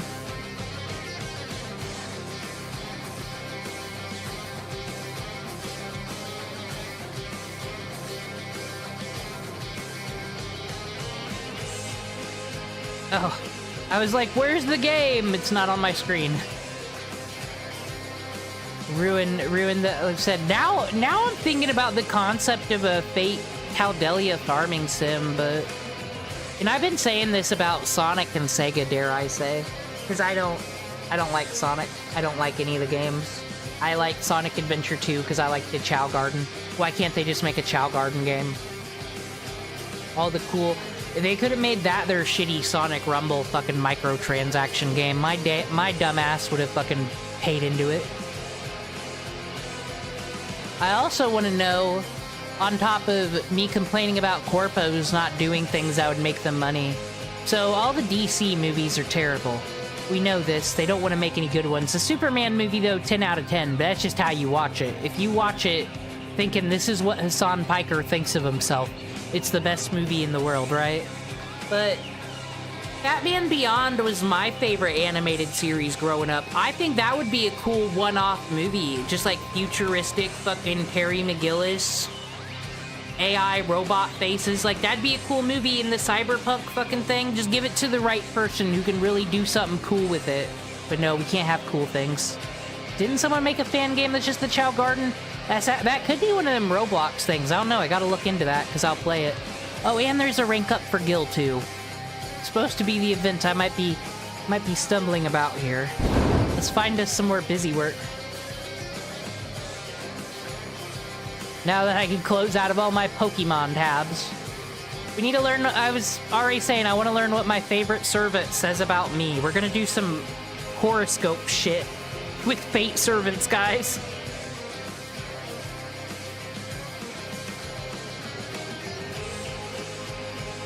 This has got 300, this has got like 300k views, so maybe it's not that crappy of a video. I don't know, I just usually ignore content like this. Ta-da-da.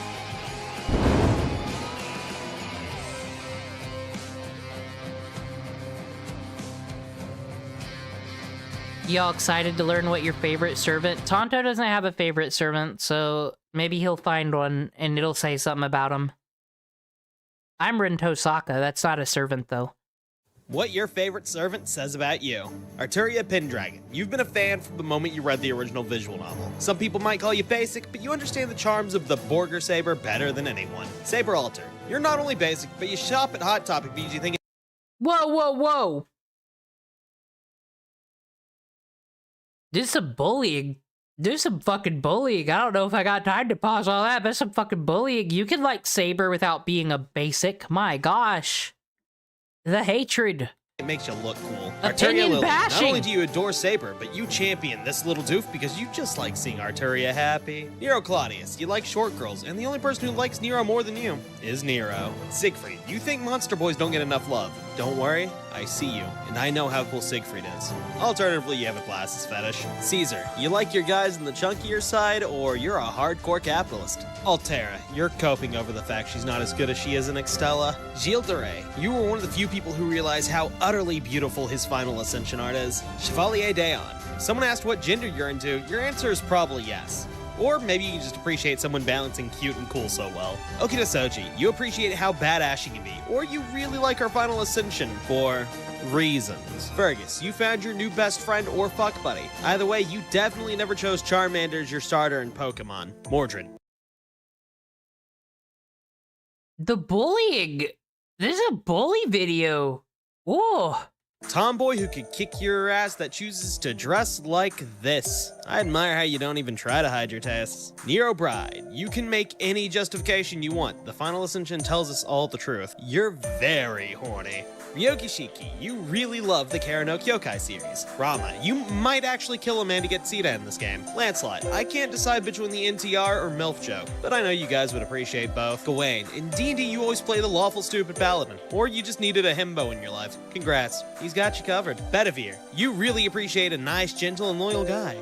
Good job on being more stable than the rest of us. Elizabeth Bathory Brave, you want to give her a shirt. Miyamoto Musashi, you think she is the That is exactly what I think about Elizabeth Bathory Brave, though. That one was right. That's a servant I like, and that's what it says about you. You think this character needs a shirt. Yes.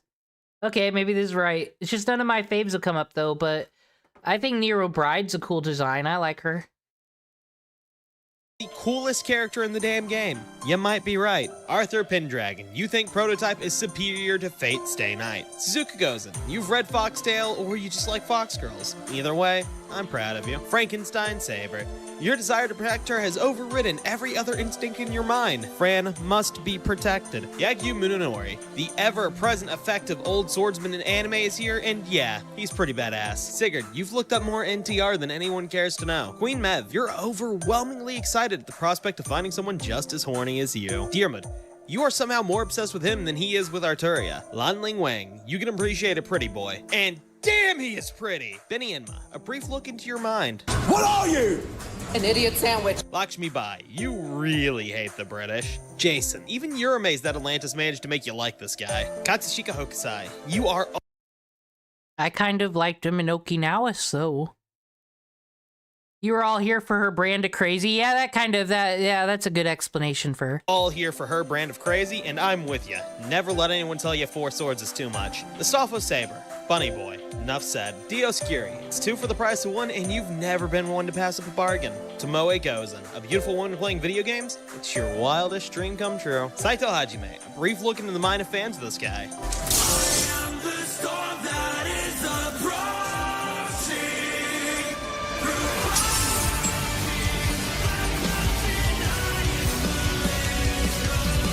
Watanabe no Suna, you either really like straight It's okay, none of the good ones have been here yet, really.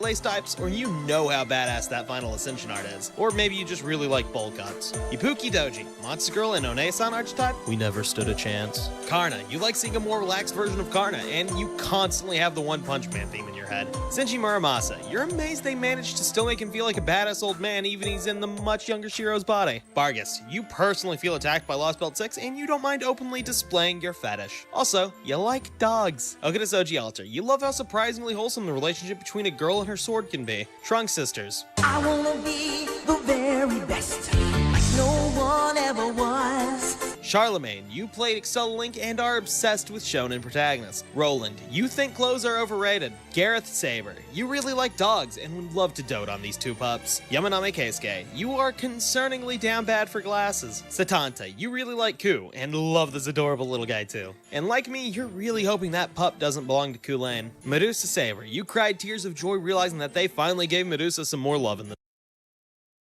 She's just fucking... I just love this design. She's one of my favorites of the event edgy things to come out. this game. Theseus, the final ascension art makes you smile. Yamato Takeda, you really liked Fate Samurai Remnant and got overwhelmingly excited when you saw you'd get more adventures with them. Miyamoto Iori, you appreciate this sword-loving freak for good and bad. And you should still watch my video on him. Emiya, you haven't gone a single day without saying, I am the bone of my soul. Okay, lukewarm, lukewarm. This says nothing about me. This says nothing about me. I never say this. The Unlimited Blade Works theme? Yeah, I'll listen to that once a day and think, man, I'd be cool if I were a blade-wielding anime girl. 2 blades like he does, and then they can just appear. Like, that's so cool. I don't know what it says about me. I don't have the answers. I just really like Archer. Archer Emiya. Since you first heard it. Gilgamesh, you either find his arrogance to be charming, or you're just very horny. Robin Hood, cynicism draws you in like nothing else, huh? Atalanta, I'd give you credit by saying it's her unique art style or personality that you like, but let's both be honest. It's because she's a cat girl. Uriel, she's cute and nice to Asterios, and that's good enough for you. Arash, you've been playing since year 1 and have never forgotten the many sacrifices he's made in the name of grinding.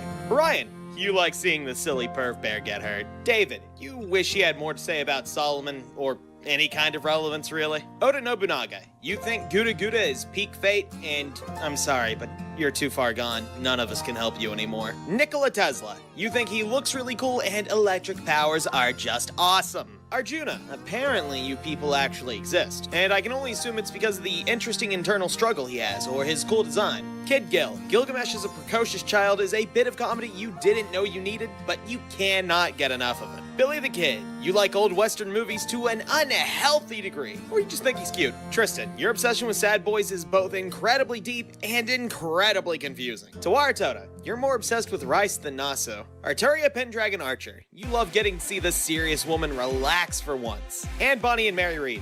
You're horny. You know you're horny, and you are proud of how horny you are. And somehow you still aren't as horny as these two. And that excites you just as much as it scares the rest of us. Chloe. FBI, open up! Ishtar, you would kill to have those thighs around you. James Moriarty, this is your favorite song. Yeah, and it's so easy when you're evil. This is the life you see, the devil tips his hat to me. Edgemea, you become so edgy, touching you could get someone cut. Helena Blavatsky Archer, you scare me, and I'm not sure it's because you like him a little too old. James Moriarty is a fair choice. I was doing a thing, and I think he would be a really cool, like, fucking opposing force servant who just takes over the whole Grail War just to do it.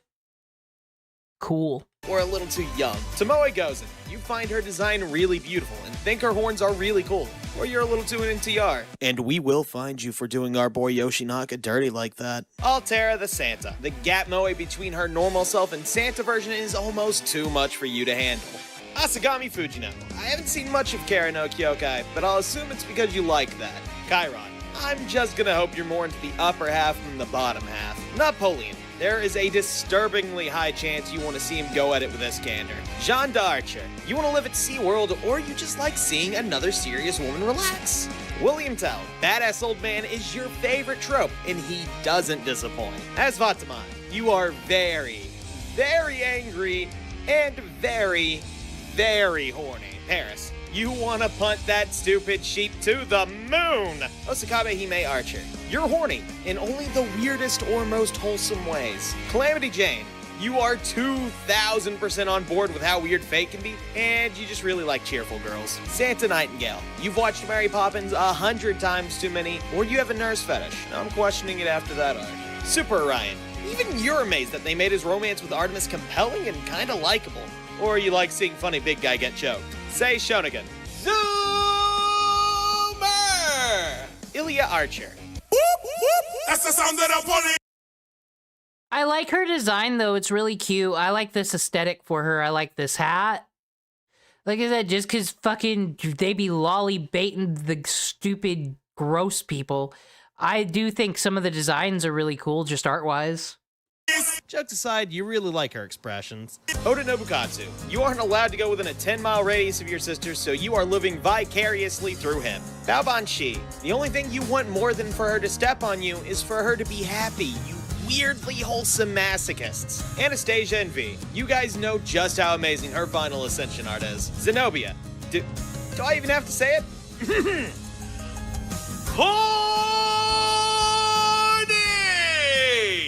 Minamoto no Tametoma. Your taste stopped maturing in middle school. And, honestly, mine too. Takasugi Shinsaku. Your favorite kind of character is the schemer who you can't tell if you should trust or not. Durga. Like most fans of Soccer Faces, you guys are so horny, I think we can just count them as a kink at this point. Vargas. Your horniness is apparent, but also somehow takes a backseat to your wholesome excitement for seeing Vargas happy. And does anyone else think it's strange that this is the fourth aloof stoic character made into an archer for their summer version? Just me? Like, if we had a nickel for every time it happened, we'd have 4 whole nickels. Which isn't a lot, but it's double the normal amount. Ptolemaeus, you think he's a cool... This is a bad battle. Guys, I'm bad at fate and making character. You got this, Smash. I believe in you. Cool old man and a cool young man at the same time. Sugitani Zenjubo. You like a scarred woman, which sounds way more messed up than it actually is. Saika Magoichi. You like her because she's a tiny cute badass. I like her because she's associated with crows. We'll get along just fine. Ku Hulin. From the first moment you saw this awesome guy in Fate's Day Night, your thirst has been unquenchable. Elizabeth Bathory. You find her idol gimmick charming and are obsessed with Wada Arko's designs. Musashi Bobenkei. You actually remember his backstory and appreciate this weird spin on the character. Proto-Ku. You're like regular Ku fans, but even thirstier somehow. Leonidas I. Your obsession with 300 is deep, and no one knows how many times you've said, "This is Sparta." Romulus, you like the phrase all roads lead to Rome a little too. Y'all do that? Y'all be yelling, "This is Sparta," every time fucking the Spartans are like... It was a good movie, but its meme status has been long for a while. It's been gone for a while. Much. Hector, you know that despite appearances, this old man is a badass. Skahag, you want to be stepped on and you're horny, but you're also honest about it. Diarmid, you don't like Kiritsugu. Arturia Lancer Alter, considering her story relevance lasts all of 5 seconds, we can all tell the underboob is doing the heavy lifting here. Karna, you like a simple good boy. Fionn McCool, you quietly accepted each buff he's gotten and loved how the Enmity event actually made him likable. Brynhilder, you like a woman who will stab you, or you went to NTR Sigurd. In other words, you're gonna live a short life. Li Shuwen, you simply like badasses. Arturia Pendragon Lancer, you like her for 2 reasons. Her ability to rule and be a badass. Tamama no Mai Lancer, we know that Fox girls are superior and that she is mathematically the best girl. She's like one of my favorite single attacker lancers. I don't even know why. She just be fucking pair-selling bitches. And we are, in fact, horny bastards. Kiyohime Lancer, you like a girl who will stalk you, which is as concerning as it sounds. Vlad III Extra, you think he looks metal as hell, and you are all here for that. Jeanne d'Arc Alter Santa Lily, you like her 75% for the name and 25% because she's a cute little cinnamon roll. Enkidu, you say it's not gay if it's clay, but we all know you don't actually care. Medusa Lancer, you like OG Medusa and still think she's great when tiny and cute. Jaguar Man, you really like Taiga, you little agent of chaos, you. Minamoto no Raiko Lancer, your mommy fetish is so bad that I'm actually a little scared of you. Parvati, you are about as tame as a Sakura fan can get, but you also have a mommy fetish. Hozoin Inshin, the brief time you got to see him be a total badass really left an impression on you. Or you have a thing for bald guys. Neja, she's cute and has prominent thighs, which, by my calculations, means, yep, you're horny. Rishikal, Ren plus cinnamon roll equals instant success. Congrats on the essays being answered, by the way. Valkyrie, you saw it was 3 for the price of 1, and you are not the type to miss out on a good deal, especially when said deal involves video games. Ibaraki Doji Lancer, you want to give the little banana oni head pats. Man, I don't know, gamer boys. These are some low standards. All you need is video games and horniness acknowledgement, huh? What? None of this, no one's rating on, oh, but would they be a good partner? Can we watch Netflix together? No one ever asked the real questions around here, and you want to know why relationships don't work out. Chin Liangyu, you are of simple taste. All you really need is thick thighs and a nice personality to get by. Bradamante, her noble phantasm really tells us all we need to know about you. Nagao Kagetora, you like her smile even with how crazy it can be. Gareth, you want to give her all the head pats to fill the whole Lost Belt 6 put in you. Mysterious alter ego Lambda, you thought Melt couldn't get any better, but then she put on the Leviathan parka and that made you even more down bad. Canis, gender is irrelevant, you just want them to take you. Romulus Quirinus, you must be a guy because you don't stop thinking about the Roman Empire. Utsumi Eris, you really like Fate Requiem. Consort you are down bad even knowing that you're losing out to the horse. Vritcha, you are down bad for her aesthetic and desperately hope that they ever do anything with her again. Melusine, you're always gonna protect your short dragon waifu no matter how many weird stares you get. Percival, himbos fuel your soul. Sakamoto Ryoma Lancer, you just love seeing a wholesome relationship, you stable individual. Mary Anning, you find Rio's art style to be really charming. Don Quixote, you love how amazing and creative they got with Don Quixote's got a fucking servant, but no Johnny Appleseed still, what the fuck? his design. Britomart, you either only keep her in the baddest armored first ascension, or you're a horny bastard. Bima, you like him not only because he's the coolest, but because your thirst could drain at least 3 oceans. Dobrynya Summer, it's a cat girl wearing a swimsuit. You're living up to the stereotype of gacha players. Medusa, you're basic and horny, but I can't blame you. Georgios, you like photography. Edward Teach, you consume cringe like the world's most addictive drug. Boudica, you are weak to Onesan characters. Ushi Wakamaru, you are somehow more obsessed with her than she is with her brother. Alexander, you really like shonen protagonists. Marie Antoinette, you really like cute girls and probably say homies way more often than you should. Bro, this video got 300k views. I could make this. I'll pull up every servant and what does it say about you? And they'll all say the same thing. You're a loser. But then Archer and me will come up and be like, nah, you're the coolest. That'll be my video. I want all the views. Martha, you want a woman you know can kick your ass. Good taste. Francis Drake, you're obsessed with pirates, and you're horny. And Bonnie and Mary Reed, you're definitely horny. For everything, really. You just really vibe with these two. Arteria Pendragon Altar Santa, you think it's hilarious how one of the most emo-looking people in Chaldea has to spread Christmas cheer.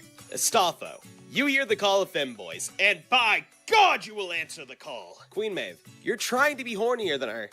It's not working.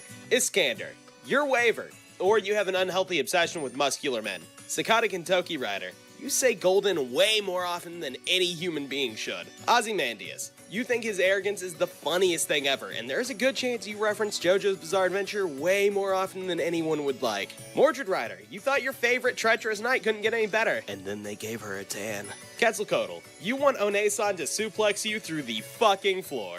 Christopher Columbus, you just love to be the contrarian, don't you? Arteria Pendragon Rider Altar, your maid fetish has gone too far. Okay. I don't have a maid fetish, but listen. She goes to work, Colleen's bitches about it because she's Salter, but then she's got a cool assassin fucking water gun thing that she pulls out on a motorcycle. That's what makes her cool. No hating here. None of us can help you now. Ishtar Rider, it's your favorite girl failure in a sillier context. You can't resist. Alternatively, feet. Ivan the Terrible, his unique design and having the greatest voice in the world sell you on him. Or you spend too much time looking at elephants at the zoo. Achilles, you're either horny or think he's a bro. Sakamoto Ryoma, you crave wholesome relationships more than anything else. Red hair, horse lover. Rhaenys, you really like seeing gremlin energy mixed with extreme competence. Leonardo da Vinci Rider, this is the only time you'll ever say you like tech support. Bartholomew Roberts, same as Blackbeard, but somehow weirder. Carmilla, I don't even want to know how much you're willing to pay to get stepped on. Mandricardo, he's your best friend, and you think his self-esteem issues are relatable. Europa, you like MILF so much you went straight for the Grand MILF. Odysseus, you're either too obsessed with the Odyssey or with Mecha. Or both. Murasaki Shikibu, this one right here, officer. Take them straight to horny jail. Nemo, whenever the captain is involved in story chapters, you just can't help but smile at the dynamic of him and his crew. Nah, I hit the skip button. Abatride, out of everyone who was emotionally damaged by Lost Belt 6, you came out the most okay. Don't get too excited though, it just means your therapy bill is slightly less. Canis, you're horny regardless of what's going on between the legs. Elizabeth Bathory Cinderella, you are the most stable fans Liz can get. Taigong Wang, you love his playful personality and how he's basically a walking Swiss Army knife. Dobrynya Nikitich, even you don't understand what's going on with her, but she's a voluptuous cat girl, so you're sold anyway. Constantine the 11th, you like him because he's the badass yet kind-hearted last ruler of the Byzantine Empire. My debt is repaid. Kyokte Bakin, you want to pet the dog girl. Wang Feihu, you think he looks like the coolest guy. Suzuka Gozen Rider, you're incredibly horny, but since she's a fox girl, I'll just tell you that you have good taste. Takeda Shingen, punks are always your favorite characters. Nemo Santa, you like how hard he contrasts previous Santa servants. Andromeda, you know she has one of the best designs in the game and have seen my video on her. Medea, you love the classic witch look and the equally kind and cruel woman who wears it. And considering how her last relationship... Heroic spirit Imia shadow form he just beat it up. He beated her up. That's not cool. Jelter, she's better than that, getting beat up by an Imia? No. Relationship went, you're either really brave or stupid. Gilles de Rais, you revel in the depraved psychopathy, or maybe the fisheyes are doing it for you?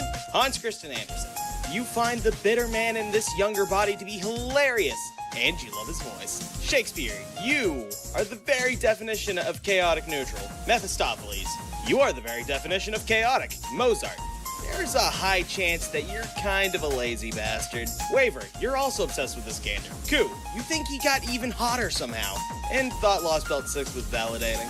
Liz Halloween, you think the colors of Halloween pair well with Dragon Diva. Tamama no Mai, you have god tier taste, and have a small obsession with the extra games. Medea Lily, you think she's tiny and cute. And you get to see Medea happy. Nursery Rhyme. The interesting concept, cute design, and absolute nightmare fuel rolled up in here is the perfect blend for you. Paracelsus, you're probably a Full Metal Alchemist fan. Charles Babbage, you love the robotic design of this king of steam. Solomon, everyone just loves a good bad guy, huh? Or maybe you just like tentacles a bit too much. Helena, she's tiny, cute, and comforting.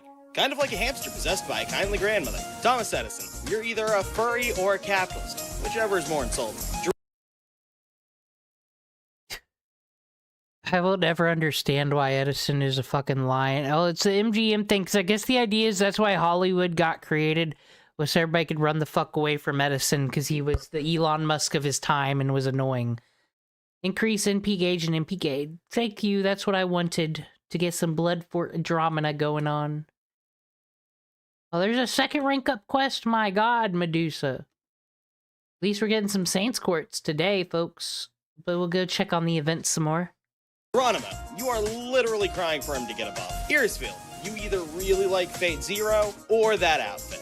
Schwanzong Sanzong, you actually appreciate the hilarious reason they gender bent her. Nitocris, you like the contrast between her regal attitude and goofier moments. Or Medjet is doing most of the work here. Leonardo da Vinci, you just can't resist a genius. Marie Antoinette, cute girl in swimsuit? Need I say more? Iliasville von Einsburn, you're just glad to finally see her happy. Gilgamesh Caster, he's a shirtless pretty boy, your thirst is obvious. Merlin, you either love assholes or you are one. True Solomon, you can't see through all the water in your eyes. Scheherazade, you are incredibly horny and want to be read a bedtime story. Nero, you think nothing beats a short girl. Cersei, you want a woman to treat you like a pig. It's your lucky day. Queen of Sheba, you want her to actually show up. Anastasia, something about aloof girls draws you in. Avicii Braun, you like golems, or maybe the mask is doing it for you. Sieg, you're Jean, or you have a thing for basic nice guys. Scotty, you are a slave to the quick meta, or you're just horny. Shootin' Doji Caster,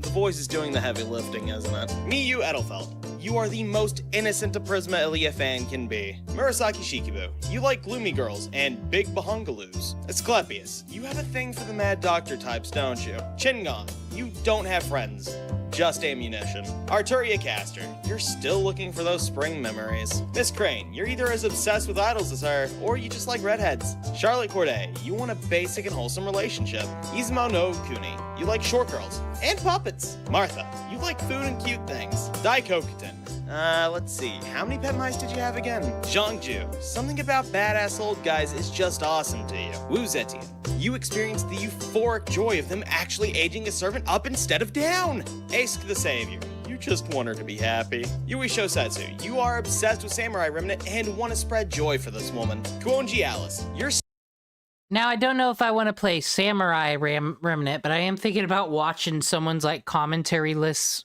play on it or something, like, because I am very curious about the story.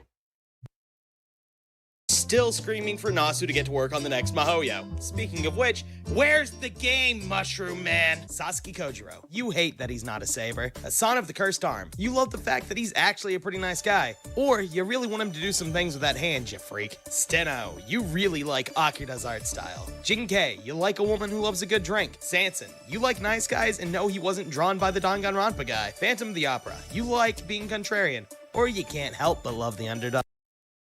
He wasn't drawn by the Danganronpa guy, but Cleopatra was. So, like, that's just kind of a weird dig, because, like, he has designed a character. I don't know if he's designed more than Cleopatra, but he's in here. Matahari, you are horny and you are not ashamed of it. Carmilla, you are horny and we wish you had a little more shame about it. Jack the Ripper, you want to give her all the head pats. Jekyll and Hyde, you like his unique mechanic and wish he was a better character because of it. Mysterious Heroine X, you love Fate for the absurdity of it all. Ryogi Shiki, you think Nasu... That is okay, though. Okay, so... yes, Mysterious Heroine X is one of my favorite servants, and I don't know why, and that's exactly why, because the absurdity of it. Yeah, it's my favorite version of King Arthur, the one that's a space police. Yes, I do love her. Heroine X, you love Fate for the absurdity of it all. Ryogi Shiki, you think Nasu peaked with Garden of Sinners. Emiya Assassin, you want to get this man some hot cocoa and a hug from his wife. Hasan of the 100 Personas, the things you would do for those abs. Or maybe you're just horny and creative. Shootin' Doji, you're a thrill seeker. I'll say nice things at the funeral. Fuma Kotaro, if ninjas could be considered a fetish, you have it. Serenity, you want to be stalked. Skahash, you're horny and you're proud of it. Cleopatra, you're just happy to see a version of Cleopatra that isn't the absolute worst. First Hasan, you act like he's a nice old man when you know he actually just likes to kill things. Yang Qing, you remember he exists. Wu Zetian, I'll give you the benefit of the doubt and say it's because you think she's entertaining. Nidocris, if you realize how horny you actually are. Chiome, you feel bad for the cute snake girl. Kato Danzo, Ninja Robot Mommy is somehow your exact fetish. Osakabe Hime, you don't touch grass. Semiramis, you definitely want to be stepped on. Okada Izo, you either want to drink with him or pet him, or both. Ushiwakamaru, you either really want to hang out with her or you're a goat. Consort you wish she'd show up in the main story again. Lee Shuin, Badass Old Man is a timeless classic. Kama, you kinda wanted her to win. Gray, you love the Lord El Malloy case files. Charlotte Corday, you want a girlfriend. Okita J Soji, jetpack! Kichi Hogan, you want her to discipline you. Koyan of Light, you are horny for fox girls. Consequently, your wisdom knows no bounds. Or you're a slave to the Buster Meta like me. Furud, you like serious types. Hilder, you like tomboys. Portland, you like quiet nice girls. Hyunjo, you're horny and think she's cooler than Musashi. Tezcatlipoca, you're really looking forward to Lost Belt 7. Locusta, you Dude, I forgot about Locusta. I've never seen this Ascension of her. This one's kind of cool, actually. I'd leave her in this one. This is cooler Medea. want her to look at you like she doesn't mushrooms. Kashin Koji, you like spiders and broken things. A son of the shining star. Twinks soothe your aching soul, don't they? Heracles, you're either a fan of the OG Fate Stay Night, or he carried you through year one and you will never forget what he's done for you. Lancelot, Yeah, I never fucked around. I never fucked around with the archer that everyone uses, the Stella thing, because I just thought he was trash. I got Hercules in the beginning, and that got me through. That'd be the one always in the back line, ready to just beat the shit out of everybody. I loved Herc. either like how he looks like a Dark Knight, or you like the bubble noises. Lubu, you like betrayal. Spartacus, you also hit oppression, so you vibe with him. Sakata Kentoki, you think he's golden, and for that, you're golden. Or maybe you just like the ratty guy with a heart of gold archetype. Vlad III, you think he's wicked and noble, or you have a thing for silver foxes. Asterios, you think he's a good boy and will give him all the head pats he deserves. Caligula, you're also in Nero's fan club. Darius III, you think his design is metal as hell and completely awesome. Kyohime, you have trust issues and want a girl who will never lie to you. The stalking is a bonus for you. Eric Bloodaxe, you get off on being contrarian. Tamamo Cat, you are absolutely enamored with the batshit insane. Or maybe the Naked Apron does it for you. Hyde, you wish she was on more of the Ascension art. Frankenstein, you've tried to adopt her in real life. I do like Jekyll and Hyde, but I've been through that before. Beowulf, you think he's either a cool dude or you want to smash him. Nightingale, you think her over-the-top medical shtick is the funniest thing ever. Or you're horny. Kukulin, you've gone far beyond an edgelord. You've become a super edgelord. Raiko, you have a mommy fetish. No doubts about it. Ibaraki Doji, you would pretend to be scared of the banana oni just to make her feel good about herself. Mysterious Heroine X Alter, you love Star Wars, or maybe you just share her sweet tooth. Hijikata, you either really love the Shinsengumi or pickles. Cha-Cha, you've said cha-cha real smooth way too many times. Penthesilea, you like muscle girls or CEOs, or both. Paul Bunyan, you're a rather silly fellow, aren't you? Oda Nobunaga, you like rock and you like Nobu, so you... Bro, we've almost got Paul Bunyan's things. We're ready for the real Berserker to be added to the team soon. Don't worry, everybody.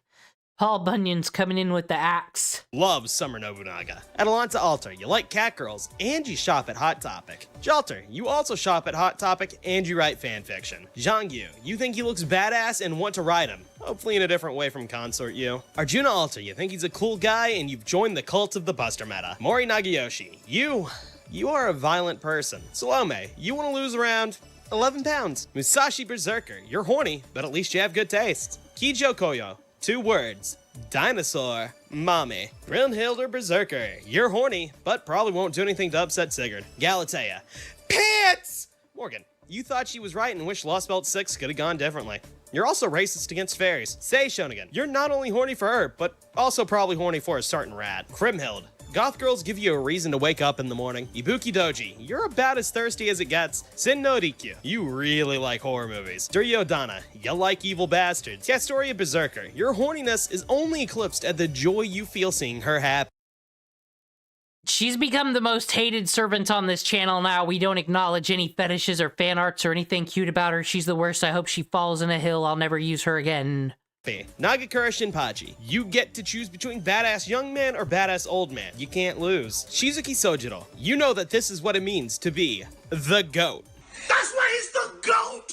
The GOAT! Jeanne d'Arc, you go to church every Sunday. Amaku Soshiro, you wish you won in Fate Apocrypha. Martha Ruler, after seeing her, you need a trip to the confessional. Sherlock Holmes, you appreciate his ways of relaxing. Shi Huangdi, you either really like Chinese history or moths. Quetzalcoatl, you want to celebrate Christmas on those abs. Estrella, you somehow want to be suplexed more than the last guys. Arturia Pendragon Ruler, whether it's for the bunny girl or the swimsuit, you, my friend, are horny. Himiko, you would sell your soul for a tomboy like her. Good choice. Karen, you either love Fate Holodoraxia or capitalism! Da Vinci Ruler, you like dinosaurs. James Moriarty Ruler, are power twinks a thing? If so, you like them. Scotch Scotty Ruler, you're horny and waiting for the quick meta's return. Io, your obsession with Twin Tails goes deeper than anyone may ever discover. Popus Johanna, you also go to church every Sunday, but you also like tomboys. Melusine, look, I'm happy your favorite got a swimsuit version, but you're still getting the weird stares, friends.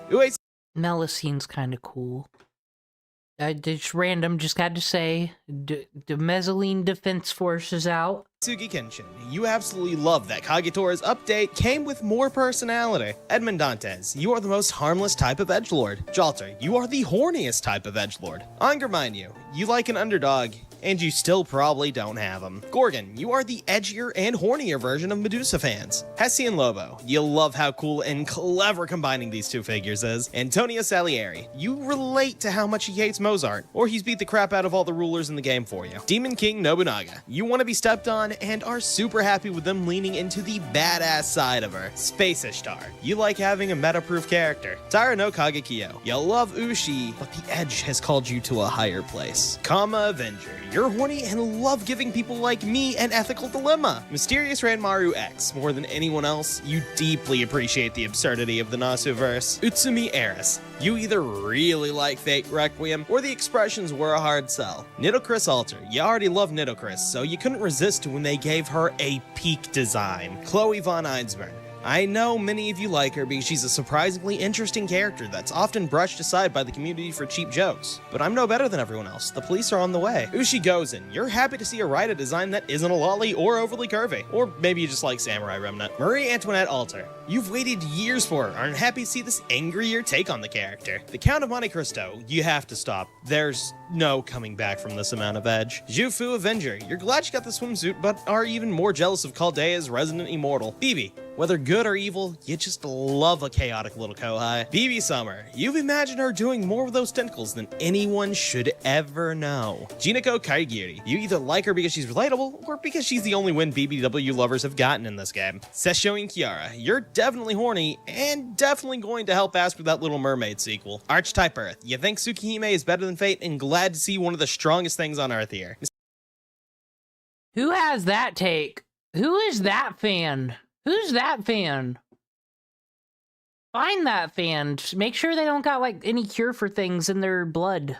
Mysterious Executor Shell, you also love Tsukihime, but you like Best Girl instead of Vampire Girl. BB Dubai, more BB is always a good thing in your book. Tenochtitlan Summer, you're happy she's as horny for you as you are for her. Melt Trillis, you love a tsundere, even if loving them is a risk to your health. Fashion Lip, I'm just taking a guess on this one. Tell me if I'm wrong. You like big boobs, or maybe you just like timid girls. Sessho and Kiara, you are so horny, you are definitely going to get yourself hurt. Mecha Ellie-chan, you like robots and you like Ellie. What's not to love? Mecha Ellie-chan Mark II, you love the fact that the kaiju-sized robot version of Liz might somehow be the most sane version. Okita Soji Alter, You like her for more than the silly Gouda Gouda nonsense. You like her surprisingly dark story as well. Shitanai. You like Ilya and are glad to see the original one make it in here some way. You also love the fact that the bear is named Shiro. King Protea. You either have a giantess fetish, or you like to see her with her hand puppets. Ashia Doman. You love a good villain and love his dynamic with Chaldea. Bazet. Whether you like Hollow Ataraxia or not, one thing is sure.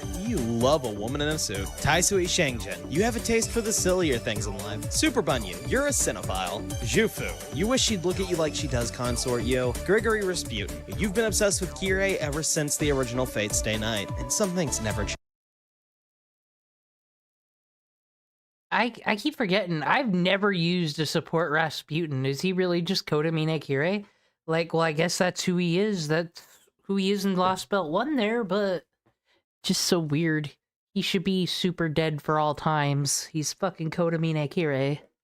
Larva Tiamat. You've been waiting for this since Babylon, and almost exclusively call her Tiamam. Azumi no Isora. You're deeper in the Type Moon rabbit hole than I am. Safe travels, my friend. Abigail Williams. You really love Lovecraftian mythos and pancakes. Hokusai. You've watched way too much hentai, or maybe you're a fan of a certain priestess. Mysterious Heroine XX. You love silly things and cute girls. Yang Guifei. You know she's crazy, but would still risk it all anyway. Voyager. You love cinnamon rolls and will give him all the head pats. Summer Abbey, you rushed to Ascender so she could have some clothes. Van Gogh, you desperately want this little sunflower to be happy. Mysterious Idol X Alter, you really like idols, and Chaldea Lunchtime is one of your favorite songs. Jacques Desmoulins, you don't care. We had a perfectly good Mel design from Arcade. You're here for the horny, damn it! And you should check out my video about them, by the way. Koyan of Dark, you want to be dommed more than anyone reasonably should. Kukulkan, you really like cheerful girls. Nakano Ryab Yaran Do, you consider this justice for Lost Belt 6. Wanjina, you think Aboriginal art is neat and are happy to see it represented here. Aozaki Aoko, you know how peak Mahoyo is and are extremely pleased to see one of the Nasuverse's best girls here. Mysterious Heroine XX, forget how edgy the design is, you're just incredibly thirsty. Oberon, you love this trickster fairy king, no matter how edgy he can act sometimes. Hephaestion, you are a fan of the Lord Malloy case files. Lady Avalon, the day you got even with Arcade is a day you will never forget. 9 Tattoo Dragon Eliza, so cute! Tenoctitlan. Whoa, whoa, whoa, is Eliza there? Will never forget. 9 Yo, who the fuck's this? That needs to be on my team. We need that. Tattoo Dragon Eliza, so cute! Tenoctitlan. You want to go sightseeing through the city, if you know what I mean. Kate Kook, her priestess. You're incredibly happy just seeing her not have to suffer. So am I! Alessandro Di Cagliostro. You love a good evil bastard. Goetia. You still think he's Fate Go's best villain. Beast 4. You really enjoy Coin Sky and thought this crazy design was pink of the... Pink? What? You thought her design was peak of the Tunguska event. Draco, you're in the running for fans who most want to be stepped on. Space Ereshkigal, you don't care. They made the second beast a servant verse and swimsuit servant. The day she was revealed was one of the happiest of your life. I'm so happy the essays paid off. MASH, some people will call her bland, some will say she's overrated. But to you, she's a wonderful character that represents all the time, effort, and feelings we've all put into Fate Grand Order. Or maybe Nah. Could leave her, could take her or leave her, to be honest. Hot takes here on my Fate stream. you're just a degenerate who likes to be called senpai. Either way, more power to ya. And so, after nearly a full year of doing this series finally draws to a close. Thank you to everyone who's listened to all my insane ramblings thus far. We have now all been outed. No one is safe. Except for, I guess, everyone whose favorite servant releases by the end of this. Whoa, you're into Fate and Kingdom Hearts? That's too much, bro. That's too much. Get out of there. Alright, though, it's time to finally get somewhere in this event. We're doing things. Stuff's happening.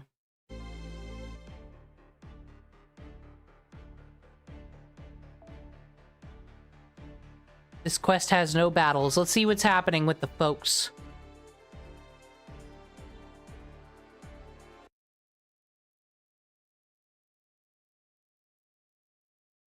Grainy footage to show this is the past, when this Japanese man pulled out a revolver and held it sideways like it was Denzel Washington from Training Day, and then this badly drawn character said, "What's up, my dude?" And then he squinted, and he said, I'm gonna shoot you in the head, bro. And he said, no, you won't, bitch. I'm smiling. Does that upset you? Haha. Bro, I'm gonna put that bullet in you. No, you won't, bro. And that's what happened in the Fate Grand Order. It's true. Gouda Gouda! We're doing it. Gouda Gouda. Fate Training Day seems like it'd be fun. Yeah, you train someone to get the best roll, and then they finally do it, and then you beat them up and steal their phone. That's the Fate Training Day we all need. Can we unlock some new challenges? Maybe do some actual Fate things and make a good team? Maybe I'll actually learn how to do raids correctly. Fate Training Day. What's happening at Kofu? Ah, no battles once more, but I'm gonna get a chest of gifts.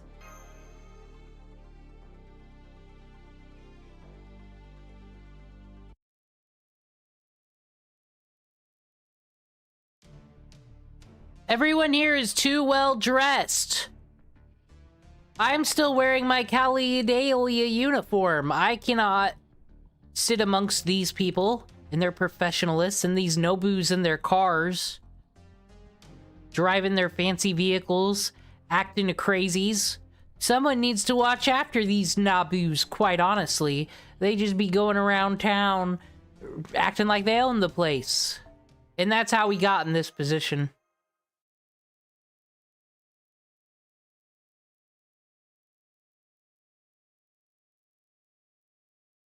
I mean, Fate Stay Night is kind of training day if we got Shiro and then Archer. Archer's kind of the Denzel Washington, and he does want to kill you, so... Saka. Dude, do I get to keep her, or do I have to actually get the event done? Because we've made some mistakes on this channel where I've put resources into servants we can't keep. Mistakes were made, it's true. I'm not gonna get too attached to you. We don't know you. You're not staying here. Go away. She can do crow things. She's cool, though. Hope we get to keep her. No battles, but I want the silver apple. We can use sabers, guys. Yay.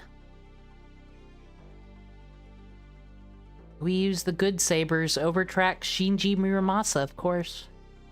So we got Shiro here. Don't need the beat-up gang. Where do I have sabers? Yes, I do. There, that should work. That should be fine. Well, no. Because we need to make sure that we have Medusa in her bike shorts. That's very important.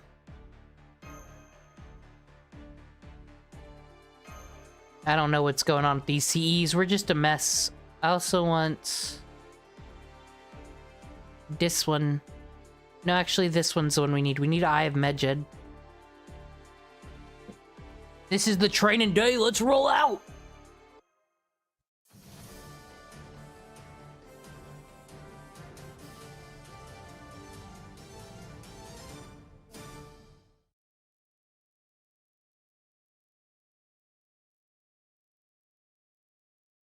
I do think Matahare is the hottest servant. That's all. I think she is. If we're talking the female ones. And she's a 1-star. She's there. Everyone can have her for free. What's the point of this game?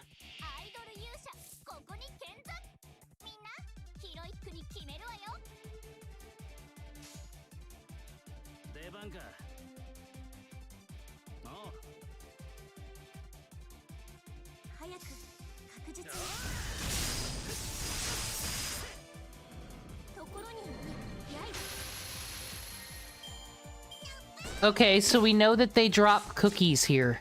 That's very important to keep in mind when doing raids and responsible things. You know what? Go at it, Elizabeth. It's your time.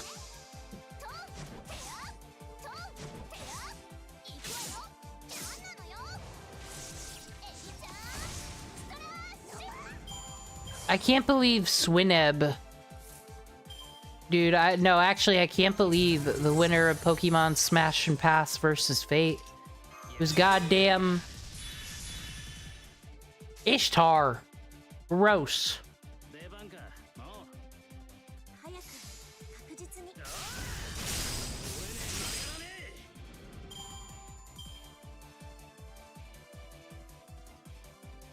You know what? We're gonna do something special after this battle. Gonna do something special, quite indeed.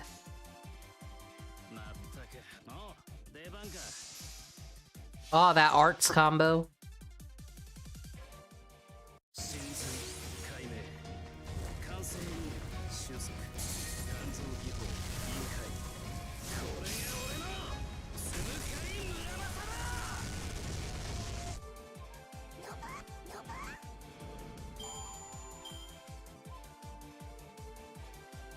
As we wind down, though, I am... What the chibi are those? That's the fucking Nobunaga.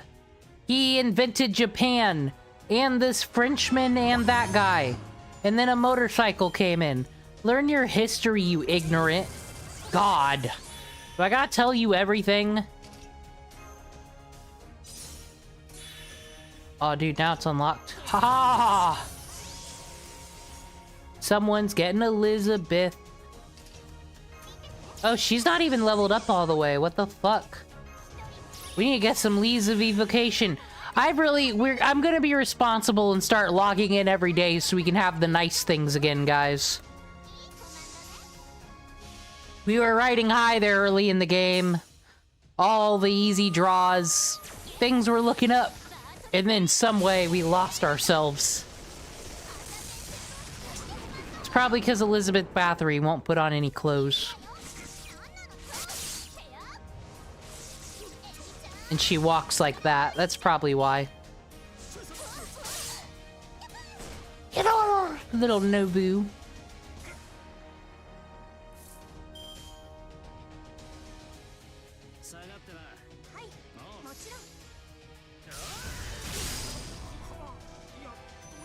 Dude, Tonto, did you see Hassan's latest freakout where he goes off on a chatter for like 11 minutes straight? Almost just like getting one guide by one chat member, freaking out. He hates the woke again. He signed up for the life he has. He can't get mad at his audience. We shouldn't feel bad for Hassan's audience though. I love that he's the one that abuses them. Yeah, you gotta check that out. I think that's on LSF or something. It's great.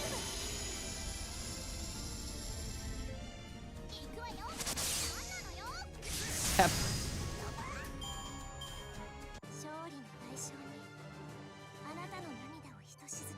We did it! Woo! I got a silver apple and so much rage! And you can never have too many of those proofs of heroes. Let's not be fucking around here. And I got... Did they just give me all that money? And I got all this cool shit. Mana prisms.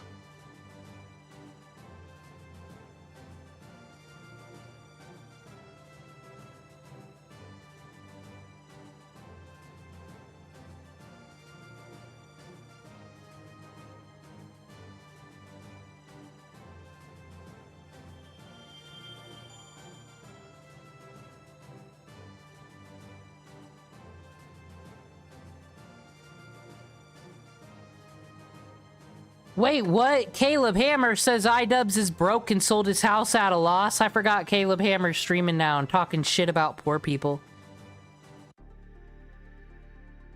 As intended. Alright, so we can do this here thing. The Koraming Abra Nukuji.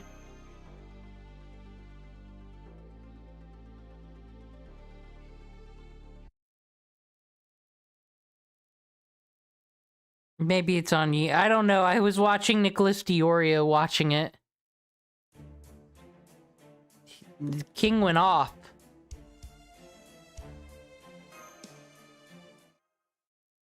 Okay, so this guy said something and then something happened. And that's the Gouda Gouda Super Goryukaku events, guys.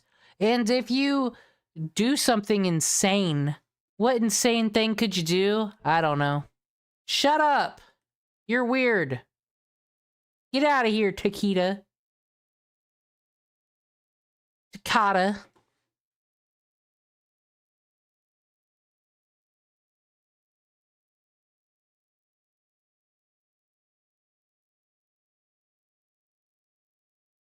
Got another Saka. Another M51 ticket, dude. I'm getting into all the concerts. But what you FTP people need to know is, this is an event. And events have banners. What do banners mean? You know what it means. Let's get rid of our summon tickets. They're burning a hole in my pocket. I like this girl under hair. We're going for her. These two are ugly, so they need to not show up. That's how that works. Aha! Secret gotcha roll and I didn't warn anybody. What a finale. I need to log in every day though. I'm not joking with that. I need to be a good Fate player again. This is ridiculous. This is a trash account. This account was on the top of the world. Now it's nothing.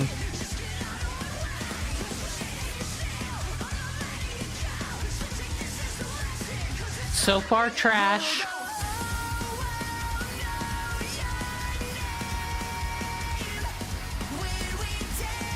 Trash. We only get 4 more of these. I want to see a treasure.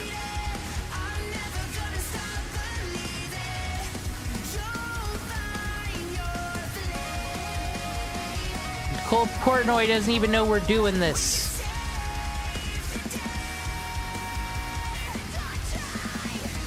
Mercury ran away just in... Hey! More rage points.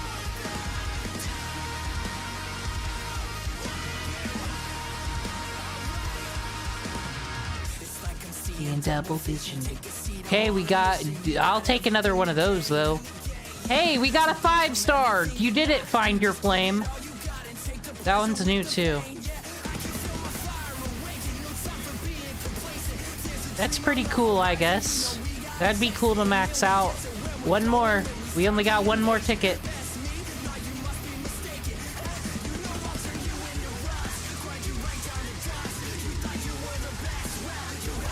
Boo! Boo! Dude, this is the best time to be on the internet right now. All the fun things are here. Everybody be out making videos, and the AI shit's gonna make it so the cool people sink to the top. And white girls, white women like Casey Tron, who've been running their mouths for years and months, thinking they're on the right side of something, have found real-world consequences. Oh no.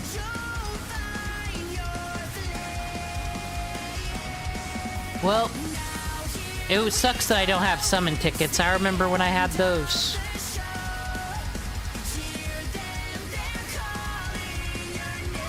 Well, that's it. That's our Fate Friday.